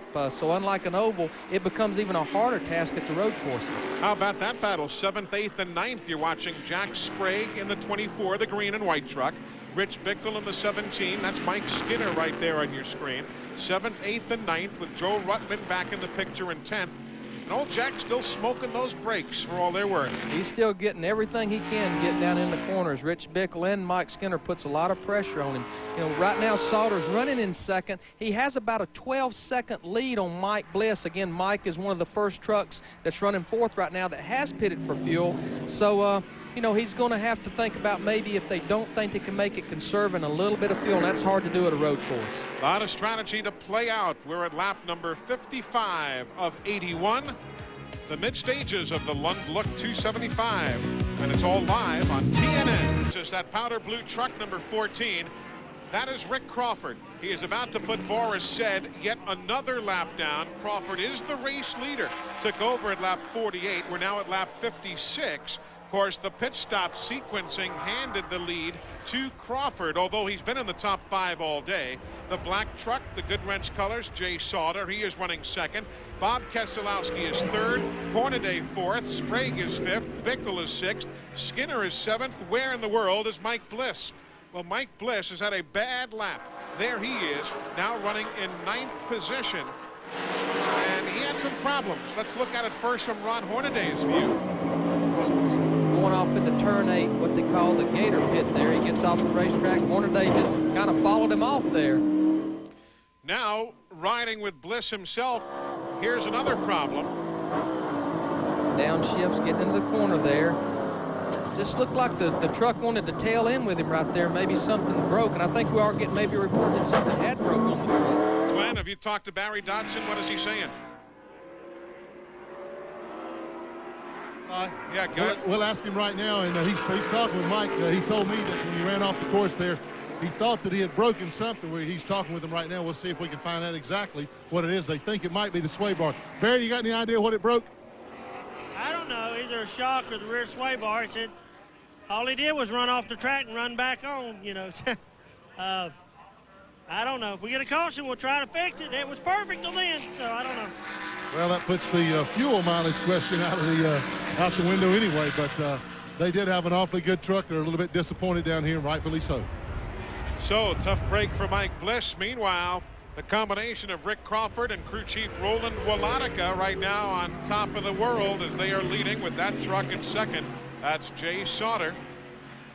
Haven't talked much of Bob Keselowski, but he is running in 3rd, carrying one of our in-truck cameras today. Keselowski and the Mopar team in a solid 3rd place right now, although a goodly distance back. There he is, just now going into the new section of the course. Again, not a noted road racer, but he's doing quite well. He's having a heck of a run here today in that Mopar truck. And you know what could have happened with Bliss? I think at one of those times that he got off the racetrack, he went across the rumple strips too, and that could have certainly bent some part of the suspension, maybe damaged the shock, and that could be what his troubles is from. Rick Crawford now with Sauter right behind him. That is the battle for the lead. And this rookie getting himself a lot of attention this year, Glenn. Kenny Irwin's won some races, but Crawford's done himself awfully proud. Oh, he has. He's a great race driver. Eli's had a lot of experience. And he ran here in the Slim Jim All-Pro Series last year. I went down and asked Roland Wolotica if he can make it. He said, no way, we have to stop. Now, and meanwhile, Will Lynn has been admonishing Jay Sauter, begging him, Jay, save fuel, we're going to try to stretch it. So 14 Crawford will have to stop, as Will Lynn told us. They're going to try to make it. You might have just gotten a quick look at Crawford sticking his hand out the window of his truck. He was trying to redirect some air into the driver's seat area to try and cool himself down. p.m. Eastern Time. Rick Benjamin will be along with highlights of this and all the other racing action of the weekend. It is race day, the p.m. edition right here on TNN Motorsports. That's 10 p.m. this evening. Also tonight on TNN Motorsports, NASCAR Garage. Weekly half-hour look behind the scenes of the people and the machines of NASCAR racing. Hope you can check it out tonight, 11 p.m. Eastern, right here, the leader, TNN Motorsports. There is the leader of the race, Rick Crawford, has to stop for fuel. Jay Sauter right behind him. Then a goodly distance back to what's been a pretty good third-place battle now, as Skinner and Keselowski had been battling. Skinner turned in the fastest lap of the day by a leader back on the 10th lap of the afternoon. There you see the numbers that he posted way back shortly after we began.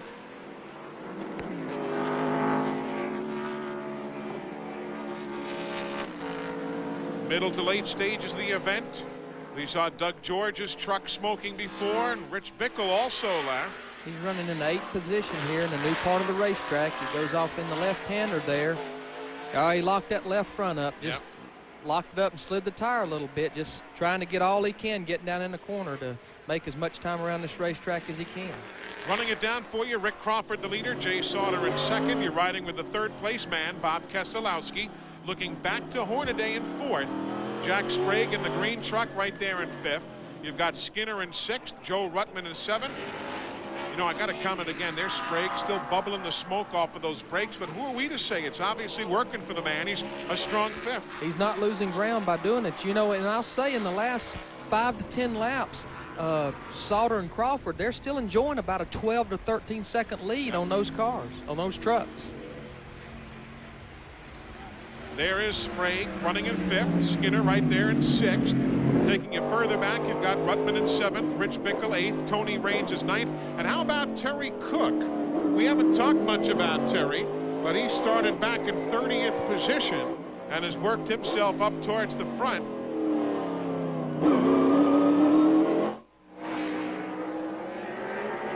MCI providing you NASCAR timing and scoring here at Heartland Park in Topeka, Kansas.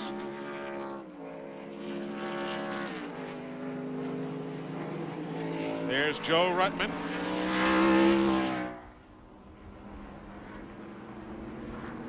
Keselowski can sure be proud of himself because he's holding off a tough road racer right there in Ron Hornaday. Sure is. Hornaday's kind of pacing himself, I think. He ran a smart race a weekend ago at Colorado National. Let everybody else take off. He saved his tires, as we talked earlier, tire management. Here now, for the longest while, he's not really been hanging with the leaders, but he still might be. Oh, and we had just talked about Terry Cook, who was running in 10th, and now he throws the gutter ball. Caution on the speedway. Caution for the Pro Bowlers Association truck. He goes off in turn one. Terry Cook, our 6th caution of the day at lap number 63. That's a heartbreaker. It really was. He was having a good run. He had actually been off the racetrack a little earlier and had worked his way back up to a 9th position, or up close to the top 10. Rick Crawford and Jay Sauter did not want to see this caution flag. So caution on the speedway for the 6th time. We're at Heartland Park, Topeka, Kansas, the mid stages of the race. The Lund Look 275. We are live on TNN Motorsports wherever you are across the country. Hope you're having a great afternoon. Eli Gold, Larry McReynolds, Glenn Jarrett is on the pit lane, and in the garage area there's Mike Bliss back in 12th spot now after we heard the less than scientific answer of he ran off the course and broke something, but he's right there in the top dozen, Glenn. Yeah, and they're going to bring him in, Eli. They're going to try to find out exactly what he did break. They've got an extra shock absorber. They think it's either a shock or a sway bar, rear sway bar. And have an idea, Larry, they've got the tools out here. Looks to me like they're just going to unhook the rear sway bar if that's the case. So I'm sure they're hopeful that that is it. But they've got the pieces out here. They're ready for Mike whenever he comes in. Meanwhile, next door to me, Rich Bickle's crew is ready. They're going to put some fuel in him. They don't think that they got enough when he splashed the gas and go a while ago. Also, being the points leader, they're just simply not going to take a chance. In the 3 pit of Jay Sauter, they are still talking it over. They haven't decided to pit. Meanwhile, Rick Crawford, his guys put out the pit board on the last lap. We're ready for him to pit, but he didn't come down pit road, so I don't know what the deal is there. They have said he couldn't make it. Meanwhile, Bliss getting ready to come in right now. And what does unhooking the rear sway bar do from the driver's standpoint, Larry Mack? Well, the truck probably won't turn as good off the corner now, but if there's something on a part of the rear sway bar that's broke, that would be the thing that would be the best for them, because there's a lot of trucks here probably not running rear sway bars, but the thing about it, you kind of adjust your rear springs. You'll run softer rear springs with the rear sway bar, so it could make the truck where it don't turn as good, but he has fallen back anyhow. And there you see Rick Crawford. He's on pit road, and Keselowski as well. So Jay Sauter, the 3 truck, has elected to stay out and go for it. So this is going to cost him a good bit of distance, certainly. Brian Reffner, the 66, is in. There's Keselowski in the white and black Dodge with whom you're riding right now. Meanwhile, the field will be getting the green. Boris Said is back in for service. Mark Robe comes in for fuel, but this is out on the racetrack, and the green is in the air for the race leader, Jay Sauter, who'll take over now at lap number 65. Let's go to pit road. Okay, guys, Rich Bickle came in, and not only did he get fuel, they absolutely doused him with ice water. Remember, I told you he was burning up in there. You see the work going on under Mike Bliss's truck now. They have diagnosed the problem. It is a broken left rear shock, so they'll be able to fix that. They may be able to get him back out in time for him to make up some of those positions he lost.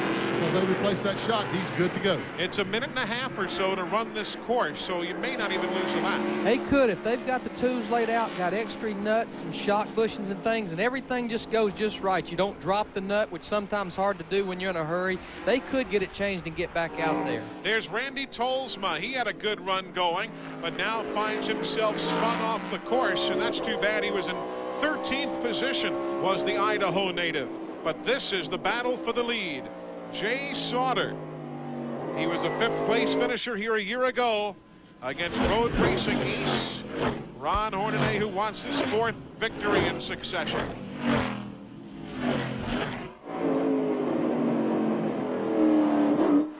There's Kenny Irwin with problems. He's 19th on the track. Kenny Irwin spins as he was coming to that right-hander setting up for the main straightaway.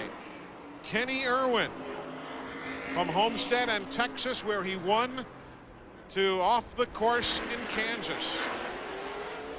Eli, you talked earlier about how it looked like Ron Hornaday had kind of gotten into a pace. I think it's played right into Ron's strategy. He knew that he couldn't make up 12 seconds on the racetrack to those guys that hadn't pitted unless a caution come out. So he was saving his tires, and there you see Jack Sprague all over the rear bumper of Hornaday. So we got a good battle here for 2nd place as well as the lead. You got 93 Skinner, 80 Ruttman. They're all battling for the top spot. Meanwhile, we told you Randy Tolsma had spun. You saw his truck quickly. He's in the 61.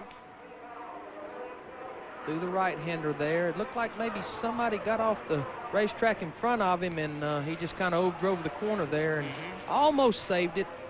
Got those wheels cut to the right, but she just come on around. And we showed you Kenny Irwin. He was just setting up for that turn, and it just never did turn. It's a little kink to the left there, and the Ray Bestis truck just kept on going straight. But see how far he's off the racetrack. There's a lot of runoff room here at Topeka, so that'll keep you out of trouble if you do get off the racetrack. Meanwhile, the heat is now getting to even the biggest of men. Rich Bickle has a problem on pit road, Glenn. Yes, he does, and they got a pretty big guy to put in there. That's the back of Dave Resendez we're looking at. We just talked to Dave a while ago. He is going to get in for Bickle. Bickle is cooked. He said, guys, I'm done. You got to get me out of here. As I said, he came in. The guys told me here he had enough gas in the truck. He just couldn't make it the rest of the way himself, so they're going to put Dave Resendez in the truck for him. That's the very first opportunity. So Bickle, meanwhile, battling on the racetrack. He is in 16th spot right there in that number 17 truck, battling with Mike Bliss. Doug George already taken over from Brian Cunningham today. Mark Rove having taken over from Rob Morgan. Dave Resendiz about to take over for Rich Bickle.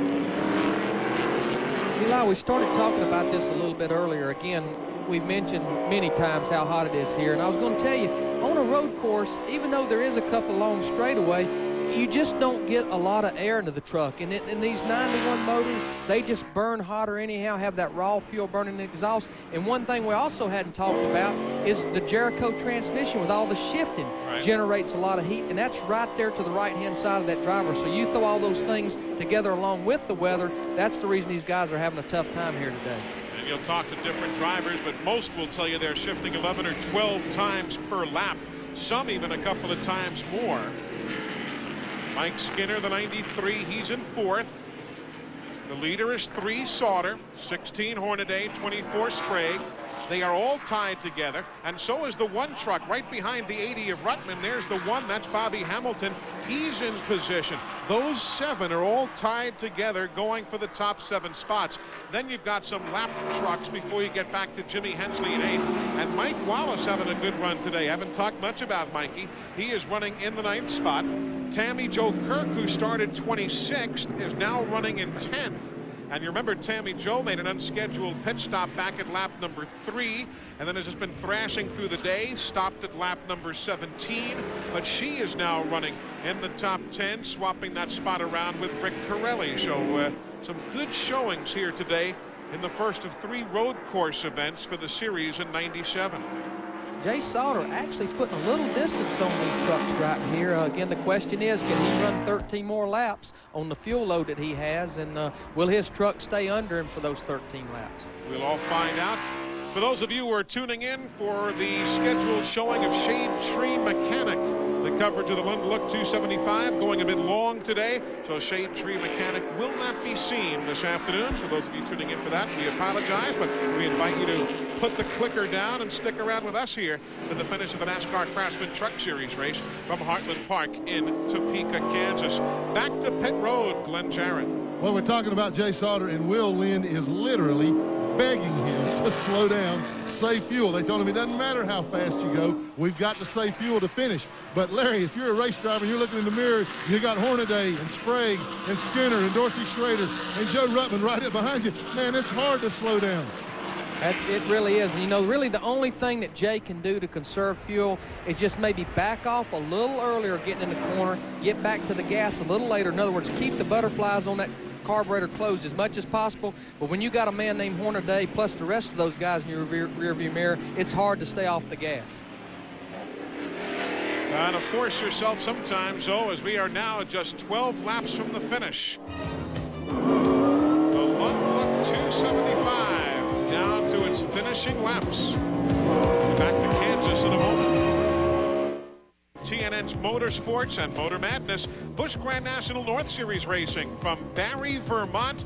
Ken Squire and Buddy Baker are going to be there for NASCAR North racing, and check out who has the best car in the Jiffy Lube 150 next Friday night, 8 p.m. Eastern Time, right here on TNN Motorsports. There's the race leader, Jay Sauter. Took the top spot at lap number 65. And there's Rich Bickle. What's that smoke coming down from the middle of the truck there, Larry? You see it's coming from the middle, and I think it's at the rear of the truck. And we even had a report that he maybe had a gear that was burning up. And it's going to be tough to nurse that thing for 10 more laps. Even though the gear is in the rear end, which is in the rear of the truck, that's still just magnifying the heat in that truck. And that could be part of the heat problem he's been experiencing. Glenn, what are they saying in the 17 pits? They're going to bring him in, Larry. He definitely has a rear gearing problem. The rear end's burned out of it. When he came by last time and I saw the smoke, about 30 seconds later we got the whiff of that awful telltale odor. You smelled it before. It's something you don't want to smell, but the rear end is burned up on the thing. Now, they never did make the driver change, right, Glenn? No, they haven't yet, and here he comes. In fact, we're going to have to get out of the way. He's coming in behind us here, kind of fooled us. Now they say, well, of course we got a report that he was out of gas, but the truck's still running. Here's Rich pulling up right. Hey, it's curb service, man. He pulled right up to me, but I don't think he wants to talk right now. No, Rich again complaining of heat earlier, and they had Dave Resendiz ready to step in, and they will make that driver change. should that Sears Die-Hard truck be able to get back. You see Resendiz there at the front of the truck. You just saw a brief glimpse of that green and yellow arm that is attached to Dave Resendiz, and he will come in should the truck be able to continue. Yeah, 9 laps to go. Figure that's about probably 13, 14 minutes. They could get the gear changed, and of course they're leading the points, but boy, what a difference this could make in the points, because the 3 guys behind him, Sprague, Ruttman, and Hornaday, are all running in the top 5 right now, so what a difference that could make. Of course, the point spread coming in was fairly comfortable, 102 over Jack Sprague, down to 211 over Ron Hornaday, so it is certainly a bit of breathing room, but you don't want to give anything up. I think one of the most remarkable stats going in this stretch, where Hornaday in the 16 has won 3 in a row and 4 of the last 5, Bickle only lost 6 points of his lead in relation to himself and Hornaday, because the one race Hornaday didn't win, he had a disastrous run up in Nazareth, and Bickle is always so consistent. Well, and that's it. He's been in the top 5, and even though he's only beat Ron 1 time, that was a time that he had a good top 5 finish. There you see Skinner getting out of shape there, racing with Ruttman, coming into turn 12 right there.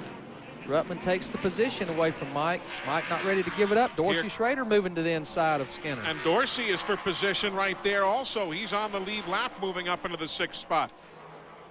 Meanwhile, in the Rich Bickle pit area, that is, that's rear end grease that just has been coming right down. Boy, that's hot to deal with, too. You see this right here, right there, the bar above those guys, we talked about it earlier. That's the rear sway bar on the car. It looks a lot like a front sway bar, but that's the rear sway bar, and that's possibly what we had talked about Mike Bliss having problems. This is it. This is it right here, the rear sway bar. That's it right there, and that's what we thought maybe Mike Bliss had a problem with, but obviously it was a shot.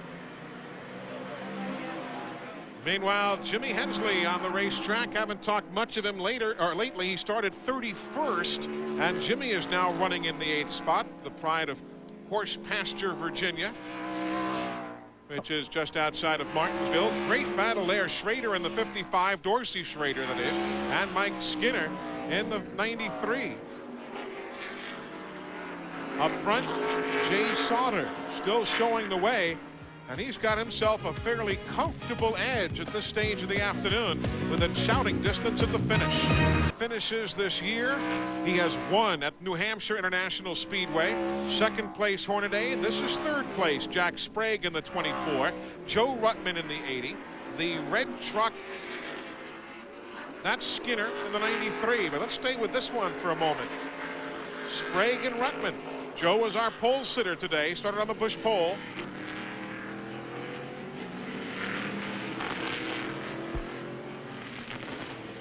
And again, hard on the brakes. Rich Bickle now out of his truck. Okay, he is, we are told, but obviously totally spent. Glenn? Yes, he is, Eli. He's just trying to cool off right now. I asked him if he were okay. He said, yeah, I'm okay. He said, I've never been this hot in my life. Taking his shoes off, his feet were burning. His big concern right now is that he didn't blister his back. He said it's okay to talk to him because he doesn't have much time to recover getting to Indianapolis. Let's hope that back doesn't blister, buddy. Well, I didn't hear what you said, but I don't know what went wrong with the truck, but that seat had to be 250 degrees. I've never fell out of a vehicle in my life for 21 years, and at the half, I mean, my butt's blistered so bad I can't sit, and I don't know why there's so much heat transferring up through that seat, but my God, when the air hose was blowing on me, it felt like it was 150, so we got something we got to work on there. Well, I'm glad you're okay, Rich, and like I said, guys, the big concern now, he's the points leader going to Indianapolis. Will he be able to go the whole way, because he's only got 4 days to recover? Right, they run there on Thursday at Raceway Park in Indianapolis, so chance for Rich Bickle to have to heal in a hurry. Jay Sauter, the leader. Here comes 2nd place, Ron Hornaday, and the green truck, Sprague and Ruttman. That's 3rd and 4th. Mike Skinner is 5th. Dorsey Schrader, the first of the road racing specialists, he's 6th. Super run for Bobby Hamilton in 7th. Jimmy Hensley is 8th. Mike Wallace 9th. Rick Corelli is 10th. Rick Crawford now back in 11th. Tony Raines is 12th. Tammy Jo Kirk 13th. Stacy Compton 14th. Bob Keselowski 15th. 16th is Randy Tolsma. Mike Bliss is running in 17th. And through the heat of the day, Kenny Irwin running in 18th with Brian Refner 19th. Chuck Bound 20th. Rich Bickle now in the garage 21st. And then everybody else who is already in the garage area behind through the 34 who started today's Lund Look 275. They're closing in on the finish. Topeka, Kansas, 2.4 seconds the advantage from that truck, the number 3, to that one, the number 16, and the battle behind. It is Jay Sauter who leads. 16 Hornaday is second. 24 Sprague is third. 80 Joe Ruttman, he runs fourth. And then that orangish red truck, the number 93, is Mike Skinner. He is running in fifth as we're down to just the final 4 laps here at Heartland Park in Topeka, Kansas. This is going to be a battle right here for second, third, and fourth. And there's Sauter, and there's what 2 1/4 seconds translates to on this racetrack. A lot of ground. You know, Hornaday has not closed up at all on Sauter. If anything, Sauter's put a little distance on him, but I keep iterating. The question is, can Sauter make it to the end here with 3 laps to go? He finished 4th the weekend ago, Sauter did, in Colorado. He was 2nd at Milwaukee, 3rd at Bristol. We told you he won in Loudon. Early in the year, Jay was 3rd at Tucson, even right out of the box at the stop in Orlando at Walt Disney World. He was 4th, Sauter was. One thing these guys have really started to work on with the Goodrich truck is there you see Sprague going to the outside of Hornaday. Boy, it just blew right by him. And so does Ruttman. Place. Ruttman too. And Sprague's off the racetrack. And there goes Ruttman. Hornaday and Ruttman racing hard there. Boy, that's a good battle.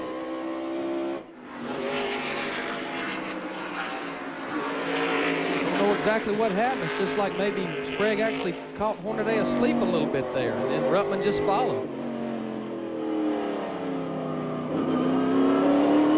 Now, of course, he's getting up off the corners. Remember the area that Sprague went off the track was that gator pit, Larry, that you talked about earlier. And that should be a 15-second penalty. And we'll verify that and make sure we had the right spot. But that was that straightaway. Let's watch it again. Where everybody starts turning, Sprague is going to go straight. It's a left-hand turn into turn 8 right there. And Sprague went to make the turn right there. And he had actually made the turn, but didn't quite make it all the way down to the next turn, which is a left-hander. And he did make up quite a bit of ground right there. And that is the gator pit, and that is a 15-second penalty, and his number has been posted on the black flag board. He either needs to drop back behind the 16 on the track or come in for a stop-and-go 15-second penalty, more than a stop-and-go. But that is how the rule book reads. That was one of the areas that you diagrammed for us at the start of the day. Yeah, I didn't know if they was going to call it or not, because he had made the left-hander to some degree, but he didn't quite complete the corner.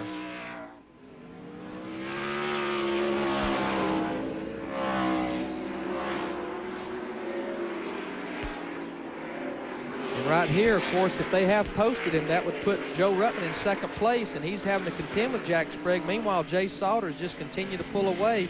When they get the next time by, that will be the white flag, which will be 1 to go. Hard on the brakes. No move to the pit lane.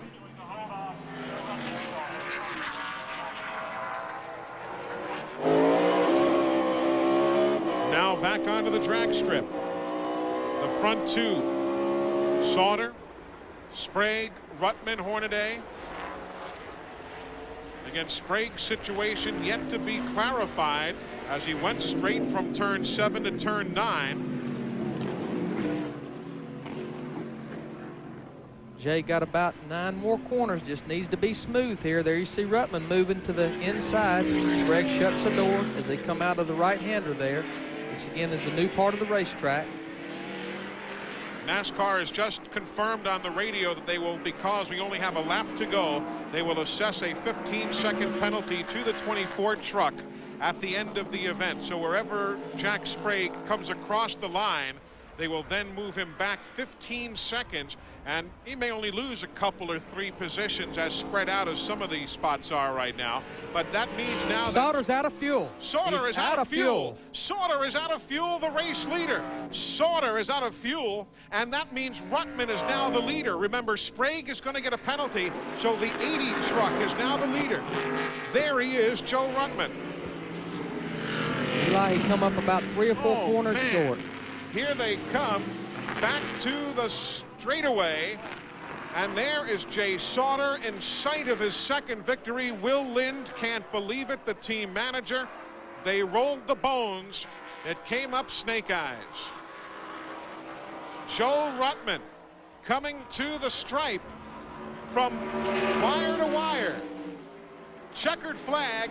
Joe Ruttman wins the Lund Look 275. And Joe Ruttman led for just half of that final lap, not even that much. And he picks up the victory, ending Hornaday's streak at 3 victories in a row. What a remarkable finish. No guts, no glory. You got to try to stretch it, and Sauter came up just a bit shy. I mean, they had a good truck, Eli, and, you know, they felt like they could make it, and all it could have been is just a little bit, one more caution lap or just saving fuel just somewhere. And of course the truck's not even running right there, and how disappointing that is for the Richard Childress race team there. Oh man, Randy Goss and the fellas picking up the Plastic Coat Winning Finish Award. It goes to the winning crew each and every weekend. Plastic Coat, the official spray paint of NASCAR, proud to present that Winning Finish Award and the $1,000 check that goes with it. So congratulations to Randy Goss, the LCI team, and poor old Jay Sauter. Do you believe that? He was within a third of a lap of his second win of the year, and the 76 Racing Fuel ran out. We'll be heading to victory lane. Joe Ruttman, the winner of the Lund Look 275. We'll be right back. Laps and the final third, Glenn Jarrett. Let's go to our General Motors victory lane celebration. Well, Joe, sometimes it's not always the fastest horse, but the one that saves its oats for the end. Boy, you just really outsmarted them. Fuel mileage got you back in victory lane. You had a great truck. This is a guy right here, Randy Goss. We can take a shot at this. This is the guy here. This is the guy that makes a difference in the Roush team and his Ford F-150 LCI, I think is what it is this time. So everybody sign up quick, make long distance calls. We're working on next year, okay? You got, this is your second victory of the year. You're referring to back, you won the season opener back at Disney World. Been a long time between victories, but it's not like you haven't been competitive. Things just didn't work out for you until today. Well, that's the thing, you know, the Roush racing bunch, and guys, we're from Livonia, not from North Carolina. We're the northern bunch, and these guys are awesome. I don't want to mention one because there's way too many of them, but that's what makes a difference. You know, Tom built the motor, and where is Mr. Gant? Get over here, Mr. Gant. This had a lot to do with our fuel economy right here. This man here builds the motors for even the Winston Cup stuff as well. So I let him experiment on the Cup stuff, and then he builds the good stuff for me. I gotta have one more question. What did you think when you caught up with Sauter and realized he was out of fuel? I don't. He looked like he was pushing right at first, and I thought, well, maybe I can interchange him. But then Rich said over the radio he must be out of gas, so keep pedaling, you know. So we pedal as hard as we could. And he pedaled right into victory lane. We're going to let these guys go celebrate. Eli? A fine job for our bush pole sitter, Joe Ruttman, and the LCI Ford. Our Mopar high performer of the event is Jimmy Hensley, who started 31st and finished 7th. And there is old Jay Sauter. They gave him a little fuel to fire it up, and on around he comes, and had victory in his sights just a third of a lap away. But how about old Jimmy Hensley? A great finish for him today. Jack Sprague, with that 15-second penalty, by the way, will come home in 13th if you're following his exploits today. They did assess the 15-second penalty at day's end, and that should place him around 13th unofficially in the rundown. But quite a race, Larry McReynolds. Well, it really was, and you know, we talked about it the entire event. I know the fans maybe got tired of hearing about it, but the fuel mileage we felt like was going to play a role in it. Obviously it did. I hate it for Will Lynn. Those guys on the Goodwrench team come up just a little bit short. And how about Dorsey Schrader? Finishes 3rd today. Quite a run for him. Bobby Hamilton said he's not a road racer. He comes up 5th. So a lot of good runs runs for guys that don't think they was road racers today. They did fine. Tammy Jo Kirk after a couple of early pit stops. Chuck Bound, who had some problems early, comes home with a 20th place finish today. You see how everything shakes down. Sauter comes home in 16th. That's where they place Jay Sauter with his problems of this afternoon. And on down the line, Lance Norick in 34th spot is the final finisher there. A big thank you to all of our crew that's out there around this course. You know, we talk about the heat today. Well, our camera guys who have been out there baking all weekend, a big thank you for hanging out there and giving us the pictures you have, and our congratulations to the LCI team. Great job for Joe Ruttman. He wins the Busch Pole and comes home with his second victory of 1997. Larry McReynolds been up here in the booth. Best of luck at the Brickyard next weekend. Thank you, Eli. Glenn Jarrett down on the pit lane and in the garage area. I'm Eli Gold. Thanks so much for joining us. We have been live all weekend long in the heartland of American motorsports. From Heartland Park, Topeka, so long from all of us at TNN Motorsports.